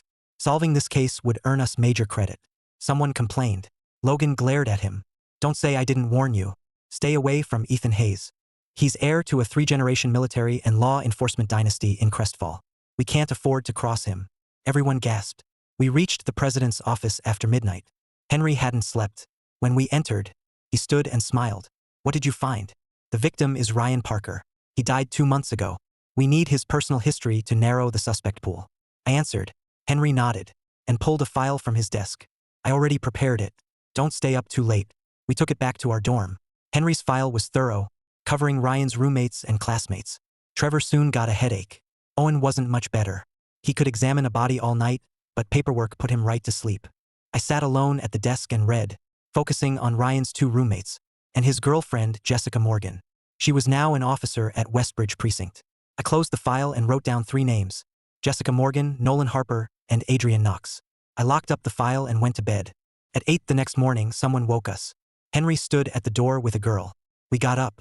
President Monroe, what brings you here so early? I'm introducing a new team member, Hazel Monroe. She's a freshman like you and just turned 17. The girl in a blue Doryman t-shirt stepped forward and smiled at me. Hi, Ethan. For the last month of summer, I heard your name almost every day. It's nice to finally meet you. I lightly shook her hand and looked at Henry, smiling knowingly. President Monroe, how is Hazel related to you? Henry cleared his throat awkwardly. Hazel looked completely unfazed. He's my grandpa, but that won't affect the work. I've reviewed the files. There are 3 main suspects: Ryan's girlfriend, Jessica Morgan, his hostile roommate, Nolan Harper, and Adrian Knox, who secretly loved Jessica. Trevor and Owen froze. I smiled. Hazel, welcome to the team. I'd spent all night identifying those same 3 leads. All 3 were close to Ryan. They seemed like obvious sources of information, but Hazel and I saw them as more than leads. The killer was likely among them. Henry had already left. Hazel stayed and glanced around the dorm. It's morning. What's our next move? I smiled and assigned everyone. Trevor, go find Adrian Knox with an officer. Owen, you find Nolan Harper. Hazel, you and I will find Jessica Morgan. That's probably exactly what President Monroe wanted. Sure, no problem. Hazel smiled. We quickly got ready and left the dorm together. On the way down, plenty of guys stared at Hazel. We ignored them and caught a cab at the gate. We sat in a coffee shop near Westbridge Precinct. I called Jessica. Officer Morgan, this is Ethan Hayes from Crestfall Police Academy. I'm sure you've heard about the murder. We need you to verify a few things. Jessica didn't sound surprised. She agreed and hung up. Hazel stirred her coffee. Ethan, why didn't Jessica contact the academy herself? How suspicious is she? Pursed my lips. Normally, she'd be the prime suspect. Her boyfriend died, yet she went to work as usual. But do you know why I sent Trevor and Owen after the other 2? Hazel frowned and shook her head. Simple. I ruled Jessica out last night. At least, she wasn't the one who bludgeoned Ryan to death. Hazel looked even more confused. To her, Jessica was still the most suspicious. Then Jessica appeared at the coffee shop entrance. She's here. I pointed out. Jessica came over and removed her police cap, revealing neat, short hair. She looked worn down, but still managed to smile. Hello, I'm Jessica Morgan. Have a seat, Officer Morgan. After she sat, a server brought her black coffee. Jessica stared at the cup and smiled bitterly. You even know I drink my coffee black. Is there anything about me you don't know? Or, in your minds, am I your prime suspect? Before you arrived, I told Hazel you weren't the killer. I said softly. Jessica stared at me, stunned. Why? I had the easiest access to him, and the best chance to kill him. Why rule me out? She clenched her jaw. From what I know, you 2 had a strong relationship, and you were Ryan's only girlfriend. Besides, the killer is a man. Unless you can sound like a man, I don't believe it was you. Hazel frowned. As an investigation student, she found it reckless to rule out a suspect so quickly. But what surprised her more was Jessica's sudden flood of tears. No, even if I didn't kill him, he probably died because of me. Ethan, I've heard about you. I never expected you to be the one who came. Someone as smart as you shouldn't waste time on me. I narrowed my eyes and asked without hesitation. So you think the killer is Nolan Harper or Adrian Knox? Was Adrian secretly in love with you? Hazel pressed. Jessica's bitter smile deepened. What if I told you Nolan and Adrian both pursued me? Would you believe me? Of course. You're strong and commanding like an officer, but still feminine. And like Ryan, you were one of last year's top students. Yes, last year's class had many outstanding students. Ryan Parker, Evan Ross, Olivia Perez. Even someone as talented as Nolan was only second tier. But there's something none of us expected. Ryan wasn't the only one who vanished this summer. Hazel and I both went pale. Jessica took out her phone. It showed calls to Ryan, Nolan, and Adrian. She called each of them over 100 times. That meant Ryan wasn't the only one missing. Nolan and Adrian had vanished too. I immediately called Trevor. Did you find Nolan? Don't ask Ethan. I got a bad feeling. Nolan's parents said that after graduation, just like Ryan, he went to teach in a remote mountain area. My expression settled. Got it, I said softly. I stared at my phone. Sure enough, Owen called. Before he could speak, I asked, did Adrian supposedly go teach too? Yes. How did you know? I just heard. I replied, then looked back at Jessica. She looked hollow and kept repeating, they're dead. They're all really dead. Hazel and I exchanged an anxious look. Officer Morgan, what exactly do you know? Did Nolan and Adrian disappear around the same time as Ryan? I pressed. Jessica went pale. Yes. A month ago, I heard Nolan had gone to teach. 2 weeks later, I heard the same about Adrian. I honestly believed it then. Then the academy told me last night that Ryan was dead. That's when I realized. Who told you they went to teach? I pressed. I called all 3 of them almost every day. When something felt wrong, I contacted their families. They all said the men had gone to remote mountain areas. They couldn't be reached, so I searched for them in Crestfall. Game cafes, esports centers, I even used my authority to check hotel records. There wasn't a single registration under their names anywhere in the country. Now that Ryan's dead, Nolan and Adrian will probably turn up soon. Jessica fell silent. Hazel and I asked, did the 3 men in room 314 have conflicts with anyone? I don't know. I really don't. Ethan, Hazel, no one wants the killer found more than I do. My boyfriend and my 2 best friends, all 3 of them. Jessica clenched her fists. I frowned. That doesn't add up. I heard Nolan and Ryan didn't get along. They didn't. Ryan also had a bad relationship with Adrian. But when trouble came, they trusted each other more than anyone. I could believe that. Every school has students like them. They normally can't stand each other, but if anyone targets one of them, they instantly close ranks. All right, Officer Morgan. We won't take more of your time. I had nothing else to ask. Jessica took a deep breath and stood. She started to leave, then turned back. Please find all 3 of them as soon as possible. Once they're together, I'll go see them. She left. Hazel watched her go. She's hiding something. Yeah, but it probably isn't related to the murders. I answered calmly. Hazel thought for a moment. Jessica's relationship with those 3 men seems complicated. Even if she missed Ryan, why call Nolan and Adrian hundreds of times? I smiled without answering and we headed back. To me, Nolan and Adrian had been the prime suspects. But the case had taken a completely unexpected turn. Anyone would have been shocked.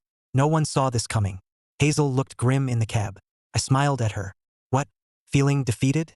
Not exactly. I'm wondering what kind of person could take out 3 outstanding students like that. And where are Nolan and Adrian's bodies? I answered without thinking. At the academy. Hazel looked up. Every part of campus is crowded now. And after Ryan was found, they began a massive cleanup. If their bodies were there, someone should have found them. Besides the water tank, where else could someone hide bodies? I asked. Hazel frowned but couldn't think of anywhere. The cab fell silent. Then, Hazel and I received an academy alert. Today is the 2nd day of school and our annual tree planting day. All students must report to Academy Grove by 6 p.m. to plant your own academy tree. Tree planting was an academy tradition. Every freshman planted a sapling in Academy Grove. For years later, the tree would be grown, and the student would be ready to serve as an officer. Hazel read the alert with a bitter look. Who could think about planting trees now? She stopped and suddenly looked at me. But I was already calling to the driver. Step on it. We need to reach Academy Grove in 10 minutes. The cab soon reached the academy's rear gate. As we got out, we saw students gathering out back. Despite the murder, all other activities were continuing. I spotted Howard organizing the event and ran over. Director Briggs, stop the event for now. Howard frowned. Weren't you investigating Ryan's murder? Why are you here? Director Briggs, Nolan and Adrian are missing. Their parents say they went to teach just like Ryan. We believe Nolan and Adrian may also be dead. Their bodies may be hidden in these woods. Howard stared at me in disbelief. Nonsense. Ryan is the only one who died. How could Nolan and Adrian be victims too? Director Briggs, whether you believe us or not, we must stop the event to preserve the scene. Hazel backed me up. Howard thought it over. All right, search the woods. I'll send Academy security to help. Hazel and I nodded and ran toward the woods. I added, send Owen and Trevor in as soon as they return. Every student tree in Academy Grove represented one student. The tradition began under the current president. The grove had many trees, but only a small section belonged to students. We headed straight there. The killer had told Ryan's parents. They'd see him in 2 days. I'd assumed he only meant Ryan. Now I realized. He may have meant Nolan and Adrian too. He meant that in 2 days, all 3 families would see their sons' bodies. If that theory was right, Nolan and Adrian's bodies were likely hanging from the trees they'd planted. As we entered the student grove, a faint stench of decay drifted on the breeze. Hazel and I both knew the bodies were ahead. We reached Ryan, Nolan, and Adrian's adjacent trees. 2 decomposing bodies hung from the branches. Several crows perched above, pecking at them. As we moved closer, the crows took flight, cawing harshly. They really were here. Hazel sighed. I said nothing. I climbed Nolan's tree. When I reached his body, I immediately noticed his mouth was open. His tongue was gone, and an iron spike held his jaws apart. The scene played out in my mind. Nolan had been brought here alive and hung from the tree. To stop him from screaming, the killer cut out his tongue and used a spike to keep his mouth open. Below, Hazel searched the ground. She soon found dried pools of blood beneath both trees. From the branches, I checked the rest of Nolan's body and pulled down his pants. My eyes narrowed. If Trevor were here, he'd probably ask, "Where's his junk? Did the crows eat it?" I climbed Adrian's tree next. His tongue was also gone, and a spike held his mouth open.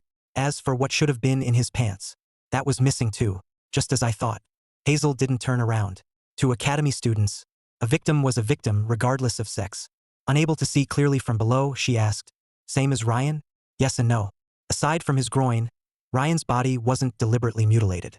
Nolan and Adrian were different. Besides their groins, their tongues were removed, probably to keep them quiet. As I spoke, Hazel said, "That explains it. There's a lot of dried blood below." The killer didn't give them a quick death. After removing their tongues, he opened their veins and nearly drained them dry. Ryan, Nolan, and Adrian were roommates. They sometimes fought but always stood up for one another. The first body was Ryan. We don't need DNA for these two. They're definitely Nolan and Adrian. They had no real enemies and weren't bullies. Why would anyone do this to them? And the biggest question: why was Ryan hidden in the dorm's water tank, while Nolan and Adrian were left in the grove?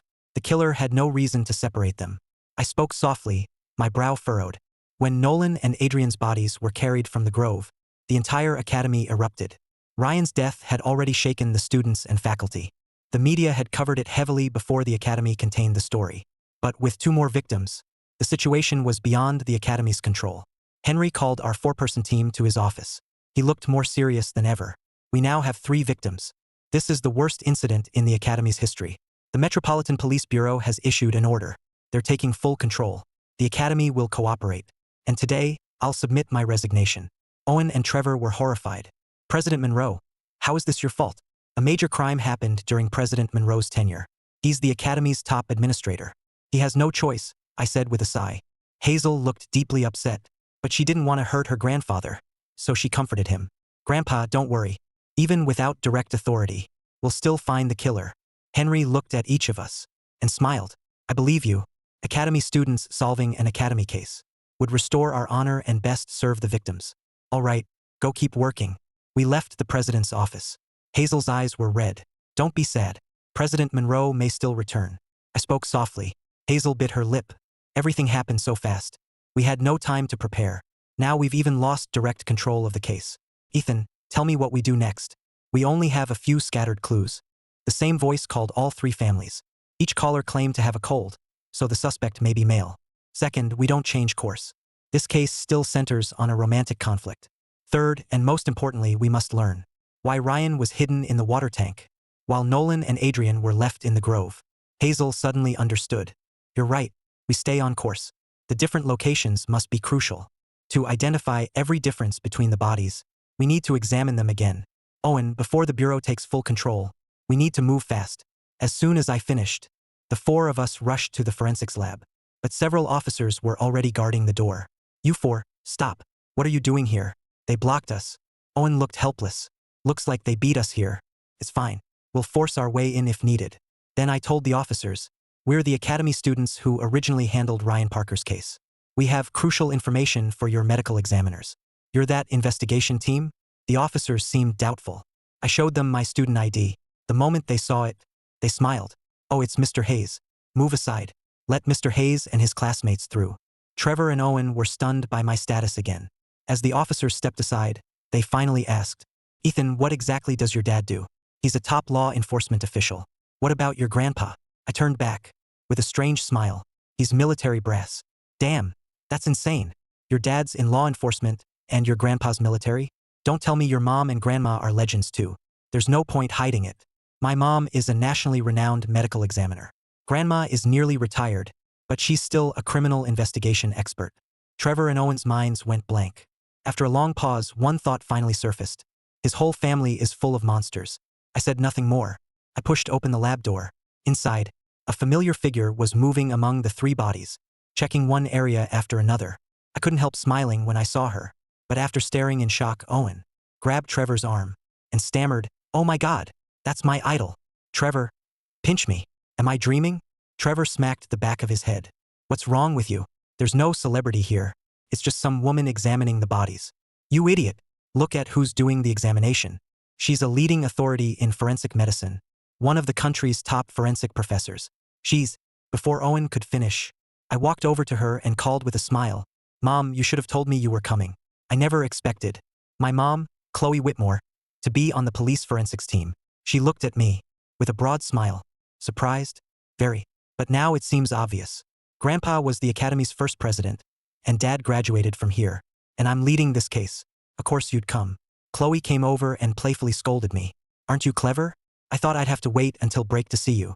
I never expected something this serious to happen here." After listening to us talk, Owen finally approached, starstruck.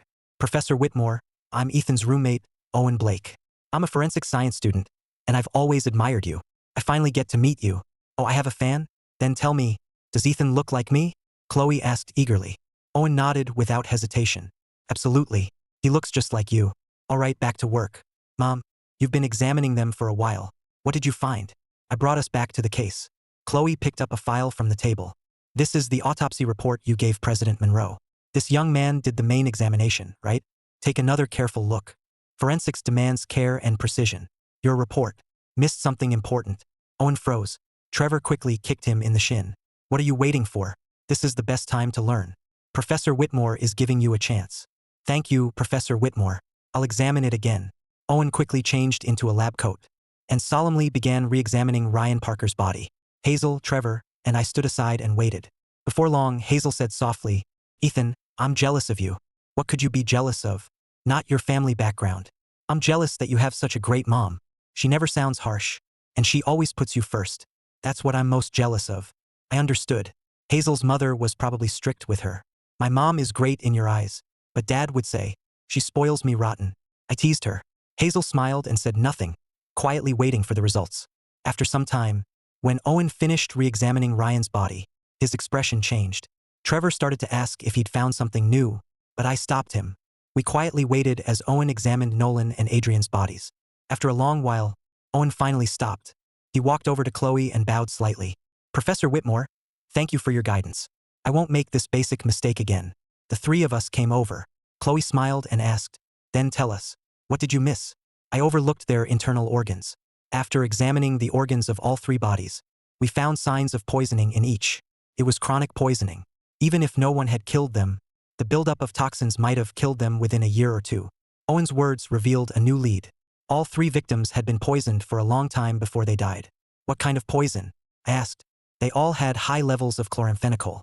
It's an antibiotic. It's mainly used to treat typhoid and salmonella, but long-term use can damage the digestive and nervous systems, as well as blood production, the liver, and other organs. In other words, if they kept taking it, their health would keep deteriorating and could eventually kill them." When Owen finished, Hazel's face lit up. "Academy students all eat in the cafeteria. There isn't another likely source." "Could be the water supply," Trevor suggested. I shook my head. "Not the water. Only the 3 men from room 314 were poisoned. If it came from the cafeteria, why wasn't anyone else poisoned?" Trevor asked. "So we need to find out why. Start with the cafeteria. Question everyone, especially about how Ryan and the other 2 ate differently from the other students. Then what are we waiting for? Let's hit the cafeteria. We can't let the police get there first." Trevor urged us on, but I stayed put. After thinking, I said, "If they were poisoned, why kill them too? Was it because graduation was near? Were they afraid the poison wouldn't work in time? The poisoner may not be the real killer." My words cooled everyone's excitement. "Right. Even if we find the poisoner, that doesn't prove he was the one who killed them." Chloe stayed in the lab. Owen didn't want to leave. He wanted to learn more from her. I agreed. Mom's reputation was legendary. What forensic student wouldn't want to learn from her? Trevor seemed to catch the same bug. Seeing Owen stay, he asked to stay too. Chloe was happy to have 2 assistants at her disposal, and let them both stay. Hazel and I left the lab. The officer smiled and nodded again. We smiled back. Then we hurried to find the next person to question. It was Howard Briggs, the facilities director. He was surprised to see us. Still, he smiled and asked, "What brings you two here?" "Director Briggs, we have a few questions about the cafeteria." "The cafeteria falls under your department, right?" I asked. Howard nodded. "The cafeteria is under my authority." "Go ahead. What do you want to know?" "With everything happening at school, I'm extremely busy. I want to know whether any students received special meals. For example, the meals Ryan and the other graduates ate. Were they different from everyone else's?" Howard immediately rejected the idea. "Impossible. The academy doesn't cook special meals for a few students. We never noticed anyone getting better or worse food than the others." "Is the cafeteria run by an outside contractor?" I asked another question. "It is, but what you're suggesting still couldn't happen." I saw no point in continuing. Whether Howard was telling the truth or not, he had no reason to cover anything up. He might genuinely not know. Hazel and I thanked him and left. Outside the office, Hazel frowned and asked, "Are we really going straight to the cafeteria? Wouldn't that tip someone off?" "Did you forget? We have someone else who can give us a lead." I smiled. Hazel caught on almost immediately. "Right, Jessica Morgan. She was close to Ryan and the others. She must know something." We agreed and left campus. We contacted Jessica and met her at the same coffee shop. Even though we no longer led the investigation, Jessica's attitude hadn't changed. "You came to see me today. Did you find a new lead?" Jessica asked as soon as we met. I got straight to the point. "You probably know Nolan and Adrian's bodies were found. We're here about the poisoning of all 3 men." Jessica looked confused. "Poisoning?" "Yes. The latest autopsies show all 3 suffered long-term chloramphenicol poisoning. We think it may be related to their food. The cafeteria is the academy's only dining option. You were closest to them. You must know something." The moment I finished, Jessica's face changed sharply, though she quickly hid it. "Caught it." The look left me puzzled. Jessica spoke. "Are you sure the cafeteria is the only possibility?" Hazel and I nodded. Jessica continued, "If that's true, only one person could have poisoned them. He's a young cafeteria worker named Derek Shaw. He's in his early 20s and related to the cafeteria contractor. Derek is young, but he's extremely stingy. Whenever he served food, his portions were tiny. Ryan once fought with him over it. Later, Ryan, Nolan, and Adrian got fed up and cornered him for a beating. After that, Derek became unusually friendly whenever he saw them. He'd secretly give them special dishes he'd kept hidden. At first, they ignored him, but eventually they got used to it. For a while, Derek and the 3 men got along well. When Jessica finished, I smiled. "I knew we'd get a lot of information from you. If nothing changes, Derek is probably the poisoner." "All right, Jessica. Get back to work. We need to get back to campus." "Okay." Jessica answered and started to leave. But this time, she stopped again. I called her back. "Jessica, did you often eat with Ryan and the others?" I asked suddenly. Jessica turned back, her face calm. "Often, but not always. Don't worry. I'll get checked out at the hospital tomorrow." "Okay. Take care, Jessica," I said with a smile. Jessica left. Hazel watched her go and repeated what she'd said after our first meeting. "I still think she's strange." I only smiled and said nothing. I watched Jessica walk away and suddenly made a decision. After our brief meeting with Jessica, Hazel and I returned to campus. The campus was filled with more officers. They'd been assigned from the Metropolitan Police Bureau to handle the 3 deaths. Crestfall Police Academy trained the law enforcement system's best. A triple murder here demanded attention from the Bureau, even my father, Grant Hayes. Hazel and I planned to head straight to the cafeteria. But we met a middle-aged couple on the way. Their faces were filled with grief. Hazel and I exchanged a look. They were probably the parents of one of the 3 victims. I stepped forward. "Hello, sir, ma'am. I'm Ethan Hayes. I was one of the academy students assigned to Ryan Parker, Nolan Harper, and Adrian Knox's case. May I ask who you are?" "We're Ryan's parents. What do you need?" Ryan's father asked. But after looking us over, Ryan's mother said strangely, "Is the academy really this careless? How old are you 2? How can you investigate a murder?" "Ma'am, Hazel and I are young, but the police got all their leads from our investigation. We stopped you because we wanted to ask what he said during that phone call. The person who called all 3 families was undoubtedly the killer. He mostly asked how we were doing. All I remember is him talking about how hard teaching was and telling us to take care of ourselves." I nodded. "Did you record it? What date was the call? How long did it last? We never thought to record it. We only remember it was the 21st of last month. It lasted almost an hour. We all thought it was really Ryan. His voice had a heavy, congested, cold tone. But he sounded exactly like Ryan. I understand. I'm sorry for your loss. I asked nothing more. Ryan's parents left in sorrow. Hazel glanced at me. Let's go to the cafeteria. Not yet. Let's question Nolan and Adrian's parents too. I said that and hurried off to find the other two couples. They were all staying in the academy dorms. Ryan's family was the wealthiest. His father was a successful businessman worth over $100 million. Nolan's family was the poorest, a typical farming household. His parents were simple, honest people. Hazel and I asked the same questions. Was it recorded? How long was the call? What date was it? Every answer was the same. The calls came on the 21st of last month. The voice was male. He sounded badly congested, and every call lasted at least half an hour. Looks like we're close to the killer. You think so? When we left Adrian's parents' room, Hazel finally smiled. We must be close. Now we just need proof. I smiled softly too. But then, Trevor and Owen came sprinting toward us. Ethan, Hazel, the police arrested a cafeteria worker for murder. They're taking him to the bureau now. They shouted, gasping for breath. My brow furrowed at once. Who leaked it? Chloe couldn't have. It's only been a few hours since we discovered the poisoning. She could have kept it quiet. It was probably Director Briggs. After you asked Howard about the cafeteria, he immediately reported it to the police. We heard that once the police learned you were asking about the cafeteria, they started investigating the cafeteria staff. I sneered. Martin's people were great at chasing easy wins. I was interested in Derek Shaw. But since they caught him, let them. Don't blame me when they embarrass themselves. I turned and walked back. Hazel followed closely and asked softly, You're not going to check? What's there to see? Derek poisoned them. He can't escape and he deserves to be caught. Besides, Hazel, why are you still following me? Hazel paused. To investigate. Investigate what? We're not made of steel. We've barely eaten or slept for 2 days. We need rest. Of course, if you don't like the girls' dorm, my room would be happy to have you. Hazel rolled her eyes at my grin. She tossed over her shoulder as she walked away. In your dreams. I'd spent 2 straight days on the academy murders. Hazel thought I was only pretending to go rest. But I really did sleep the whole time. I didn't wake up until dark. Hazel had come looking for me, but had already left the men's dorm. I stretched lazily and spotted food on the desk. I looked over curiously. You hadn't eaten, so I bought this. Don't thank me. The neat handwriting was clearly a girl's. I smiled, opened the lunchbox, and felt some warmth inside. I happily dug in. A full stomach means I can work. It was pitch black outside. Trevor and Owen were gone. I left the dorm alone and walked off campus. I hailed a cab at the gate and gave the driver an address. Maplewood Estates. When we arrived, the place felt strangely familiar. I went straight to Building A3. I took the elevator to the 12th floor and knocked on a door. When no one answered, I took something from my pocket. 2 or 3 seconds later, the door opened. I stepped inside. A faint, clean fragrance hung in the air. Everything was arranged like a woman's home. Few people would have guessed. I come to Jessica's place that night. At first, her home seemed ordinary. But I wasn't in a hurry.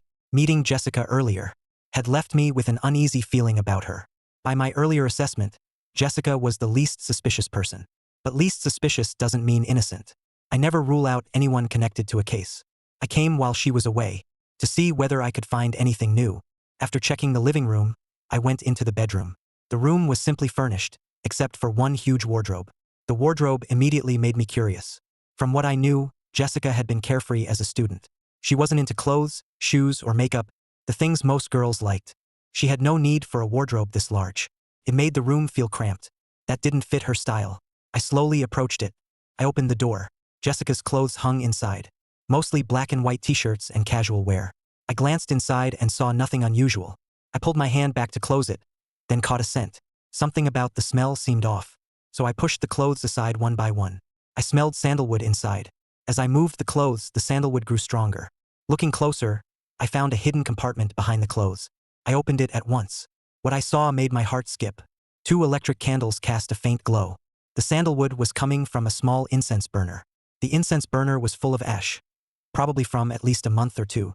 I reached into the ash, but my eyes stayed fixed on the 2 photos hanging inside the compartment. They showed 2 young men in their 20s, both wearing bright, youthful smiles. They were Adrian Knox and Nolan Harper, later found in the Grove. But if she had their photos, why was Ryan Parker's missing? This was Jessica's home. Even if she was honoring the dead, Ryan should have come first. Why display only Nolan and Adrian's photos? Would friends really pay their respects like this every day? It's not that I don't believe in friendship, but how many friends would actually hang up portraits, burn incense, and pray every day? It felt like I just uncovered another layer of the case. I'd always treated Ryan, Nolan, and Adrian as one case. Until Nolan and Adrian's bodies were found, I first considered separating them, but that was only an idea. I hadn't acted on it. Now, seeing whom Jessica honored in her home, I realized I was facing a real opponent. Ryan's case had to be separated from Nolan and Adrian's. If we kept treating all three deaths as one case, we might never solve any of them. I stared at the two photos and thought, why hadn't Jessica honored Ryan, her boyfriend? Was Ryan still alive? Impossible. The autopsy was conclusive. Ryan was dead. The rats had chewed his body beyond recognition. Could the killer who murdered Nolan and Adrian be different from the one who killed Ryan?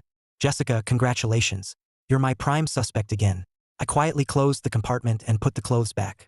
Once I was sure nothing looked suspicious, I checked the time. It was almost 9. Jessica would be off work soon. After checking carefully for cameras, I opened the door and left. Jessica came home a little later. She turned on the lights and took off her uniform. She opened the wardrobe, moved aside the clothes, and lit a coil of sandalwood incense. Smoke curled upward as Jessica stood silently. She neither spoke nor moved. No one knew. She did this every day. After standing for an hour, she would bow slightly to the photos and say goodnight. The night seemed to pass peacefully. On my way back to campus, Owen called. Ethan, where are you? Why is no one in the dorm? Campus was suffocating, so I went out for a walk. What's up? Professor Whitmore and I conducted a deeper examination of the 3 bodies. We found something new. Get back here. I told the driver to hurry back to campus and went straight to the lab. When I entered, Owen said excitedly, you were right. Ryan, Nolan, and Adrian died at different times. Nolan and Adrian died first. Ryan died last. Just as I thought. Can we determine the gap between their deaths? Exact figures are difficult, but the gap between them should be less than 5 days. Chloe added. I nodded. I glanced around the lab and suddenly asked, where's Hazel? She hasn't come by. I just called her. She seems to be out too. I asked no more and pulled Chloe aside. Mom, you're a woman. Help me figure this out. Why would a woman not honor her dead boyfriend, but honor his 2 best friends instead? Chloe frowned. You mean Jessica? She didn't honor Ryan, only Nolan and Adrian? Yes. You're a woman. You understand women better than I do. Chloe lowered her head and thought for a moment, then shook it harder. Ryan has only been dead for 3 days. Shouldn't she still be grieving? Why would she be holding a memorial already? She's been doing it for a month or 2. Chloe's face changed. For a month or 2. If that's true, wouldn't she be the prime suspect? Exactly. But the caller was a man. Jessica was one of last year's top students, with an exceptional investigative mind. She could fight and even knew some forensics. She was a well-rounded student. Could she have disguised her voice? Chloe didn't know how to answer. She could hardly believe it herself. She'd met Jessica earlier that day. Jessica had come to see the 3 victims. Chloe had actually liked the girl, especially after learning how outstanding she was at the academy. But now everything suggested. Jessica's suspicion was growing. Aside from the voice mismatch, Jessica had every advantage the killer needed. She must have been the person the 3 men trusted most, and the one best able to kill them without raising suspicion. Chloe finally looked up. Ryan clearly wasn't the man she truly loved. She must have truly loved either Nolan or Adrian. I even suspect she may have hated Ryan. Otherwise, none of this made sense. Women have an intuition about other women. I treated Mom's theory as a possibility, but I never expected Hazel, who had been gone all this time, to return then. She burst into the lab without knocking. Breathless, she called, Ethan, I found a major lead. Last semester, Ryan spent a month studying in the United States. After he returned, Jessica may have become pregnant. I immediately walked up to Hazel. Where did this come from? A girl from last year's class who couldn't stand Jessica. We've been investigating their circle, right? I looked in the opposite direction and found this. And it gets better. While Ryan was abroad, Jessica was absent from campus one night, Adrian's birthday. The other 2 men from room 314 were absent too. 2 weeks after Ryan returned, Jessica took a week-long leave. 5 days after it ended, the academy went on break. I began organizing Hazel's clues. Jessica may have been pregnant. None of the 3 men were on campus on Adrian's birthday. Jessica took leave after Ryan returned. If the pregnancy was real, she probably spent that week dealing with it. If she did, it must have been because Ryan found out. Then, could something have happened during Ryan's month away? Could Jessica's relationship with Nolan or Adrian have subtly changed? Could friendship have turned romantic? After Ryan found out, he may have killed Nolan and Adrian in rage. Then Jessica, after learning what happened, killed Ryan. If all these theories were true, Jessica was terrifying. She'd been acting for the past month or two. Not a single day was missed. Her call log showed. She called Nolan, Adrian, and Ryan every day. Each call rang for at least 10 seconds. And most incredible of all, Jessica never helped dispose of Nolan and Adrian's bodies. Was she afraid that would expose Ryan's murder? One theory after another flashed through my mind. But no one expected the police to burst in then. He sounded thrilled. Professor Whitmore, Mr. Hayes, we've found the killer. It's cafeteria worker Derek Shaw. The bureau just called. Derek has confessed. Derek confessed? Everyone in the lab looked stunned. In their minds, Derek Shaw couldn't possibly be the real killer. Unless he feared the poison wouldn't kill them before graduation. But could Derek really slaughter 3 academy students at once? I didn't believe it. Ever since I left Jessica's home, I'd been convinced there were 2 killers. Why would Derek confess? After the officer left, Hazel immediately said, "Impossible. Derek isn't the killer. He may be indirectly responsible for their deaths, but he's not the real killer. The Bureau must be desperate to show the public it can do its job. If nothing changes, every newspaper will report Derek's arrest tomorrow morning. They may even hold a press conference themselves. A lot of people are watching this case." Chloe said. I gave a cold smirk. Let Martin play his game. We still have tonight. If he dares hold that press conference tomorrow and gives me an opening, Martin can forget about ever moving up in politics. I support that. But Ethan, we may not even have 12 hours left. I said nothing. I stared at the 3 bodies and said, Hazel, let's find the girl you spoke to earlier. Hazel didn't know why, but she nodded. She hurried out. We took Chloe's car. We reached an apartment building in Eastcrest. Hazel made a call. Soon, a girl came downstairs. After getting in, the girl asked curiously, "What else do you need, underclassman? I've already told you everything I know. I'm the one who needs to ask you. There are a few things we need clarified." I smiled. The girl looked at me. "All right, since you're such a handsome underclassman, I'll tell you everything." I didn't take the flattery seriously. "What made you think Jessica was pregnant?" "We were classmates. Before taking leave, she often dry-heaved. Then she suddenly took 7 days off. That's why I suspected it." I nodded. "All right, how did you know Jessica was involved with Nolan and Adrian?" "It wasn't really a secret. A lot of people knew." The next day, Jessica was arguing with Nolan and Adrian. She kept asking, "Who was it?" I understood a little more and smiled. "One last question. What do you think of Jessica?" "Jessica? I really don't like her, and I think she's stuck up. But I have to admit, her grades were outstanding. She's practically a criminal investigation genius. During every mock case at school, she identified the killer 7 times out of 10. Then what about you? If Jessica committed a crime, what do you think she'd be capable of?" I asked with a smile. "No one would suspect her. Even if they did, they'd dismiss the possibility immediately." I asked no more. "All right, thanks for the information. We'll buy you dinner sometime." The girl smiled and nodded. But just before getting out, she asked, "If you can, don't buy me dinner. Could you let me see Ryan?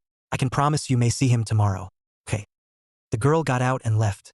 To Hazel, the conversation hadn't revealed anything useful, but she saw something on my face. Confidence. "Do you have a new theory?" Hazel asked. "I'm certain Jessica killed Ryan.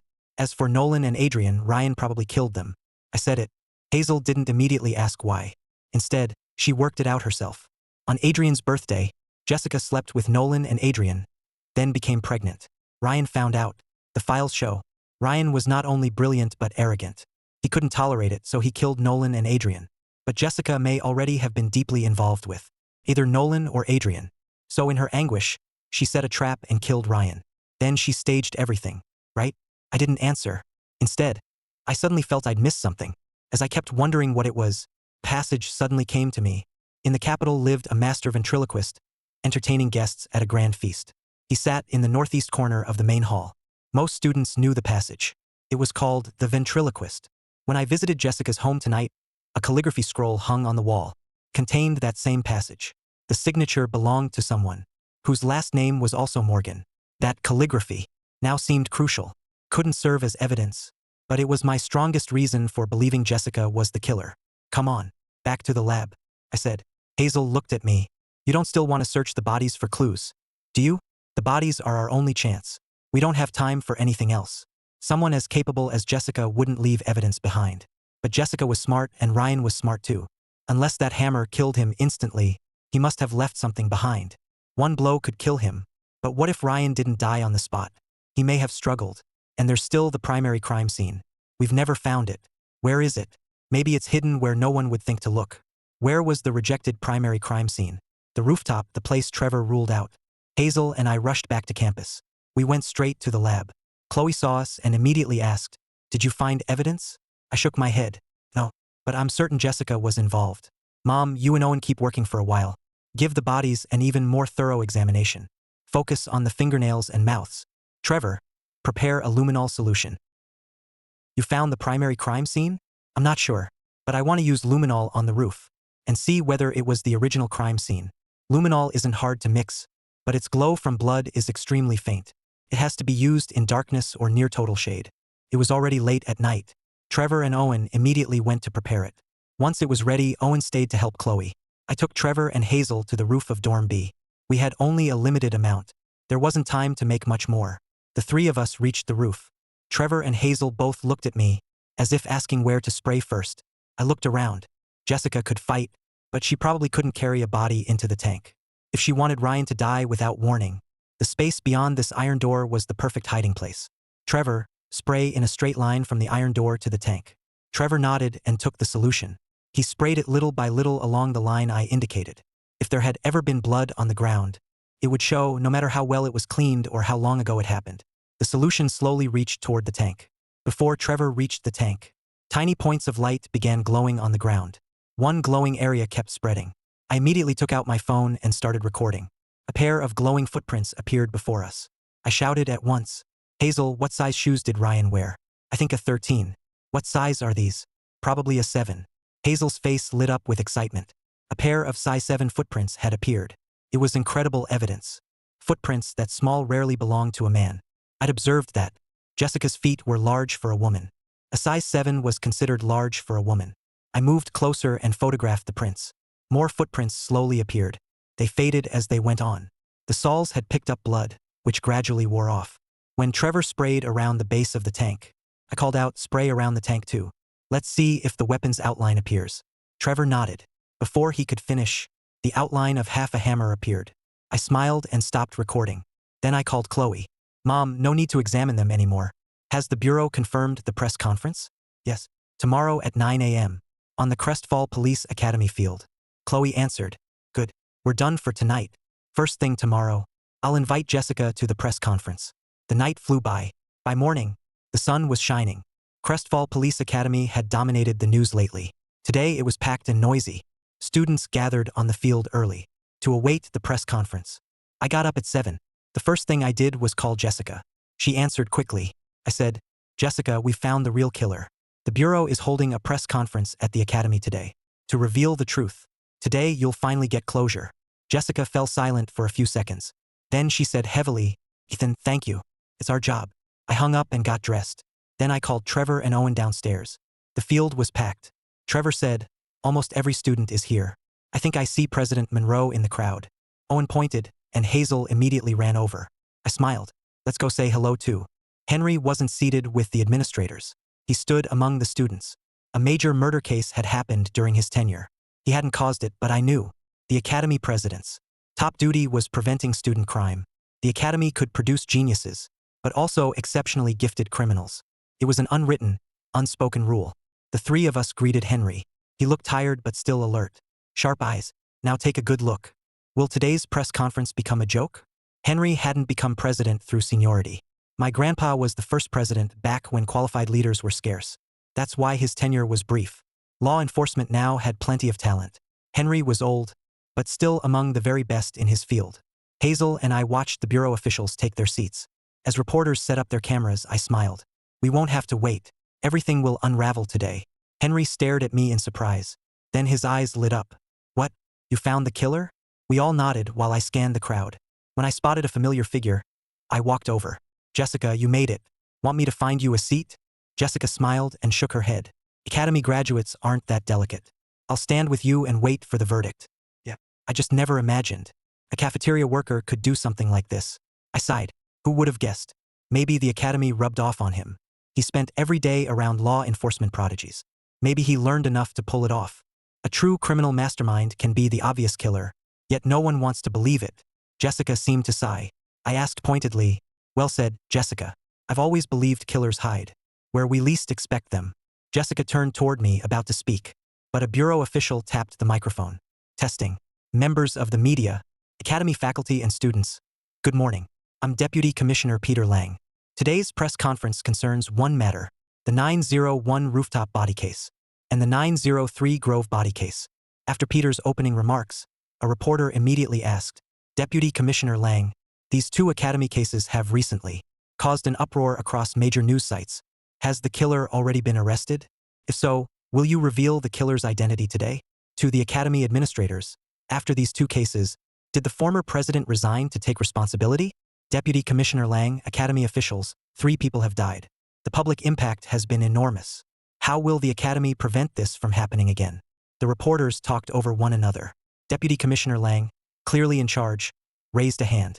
Please settle down. I'll answer each question. Since these crimes occurred, City Secretary Samuel Hart and Commissioner Martin Caldwell have treated them with utmost urgency, especially Commissioner Caldwell. He barely slept for 3 days and nights. Fortunately, his hard work paid off. As many expected, the killer was hiding inside the Academy. The bodies of Ryan Parker, Nolan Harper, and Adrian Knox all showed conclusive evidence of prolonged chloramphenicol exposure. Last semester, the meals served to Ryan, Nolan, and Adrian were repeatedly poisoned by cafeteria worker Derek Shaw. After discovering this lead, our bureau carried out a careful operation and successfully arrested Derek Shaw. Peter spoke with dramatic conviction, but the reporters weren't fools. One asked, if he was already poisoning them, why brutally murder all 3 near the start of break? Because all 3 were graduating. The chloramphenicol buildup wasn't yet fatal. Before the poisoning began, a minor dispute led the 3 men to beat Derek. He held a grudge and couldn't wait any longer. So during the first 2 days of break, he murdered the 3 students one by one. They had a motive and a timeline. They'd explained the entire crime. The reporters fell silent.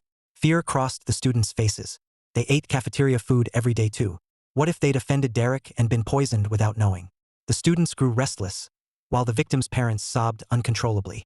But no one noticed me grab Jessica's wrist and lead her forward.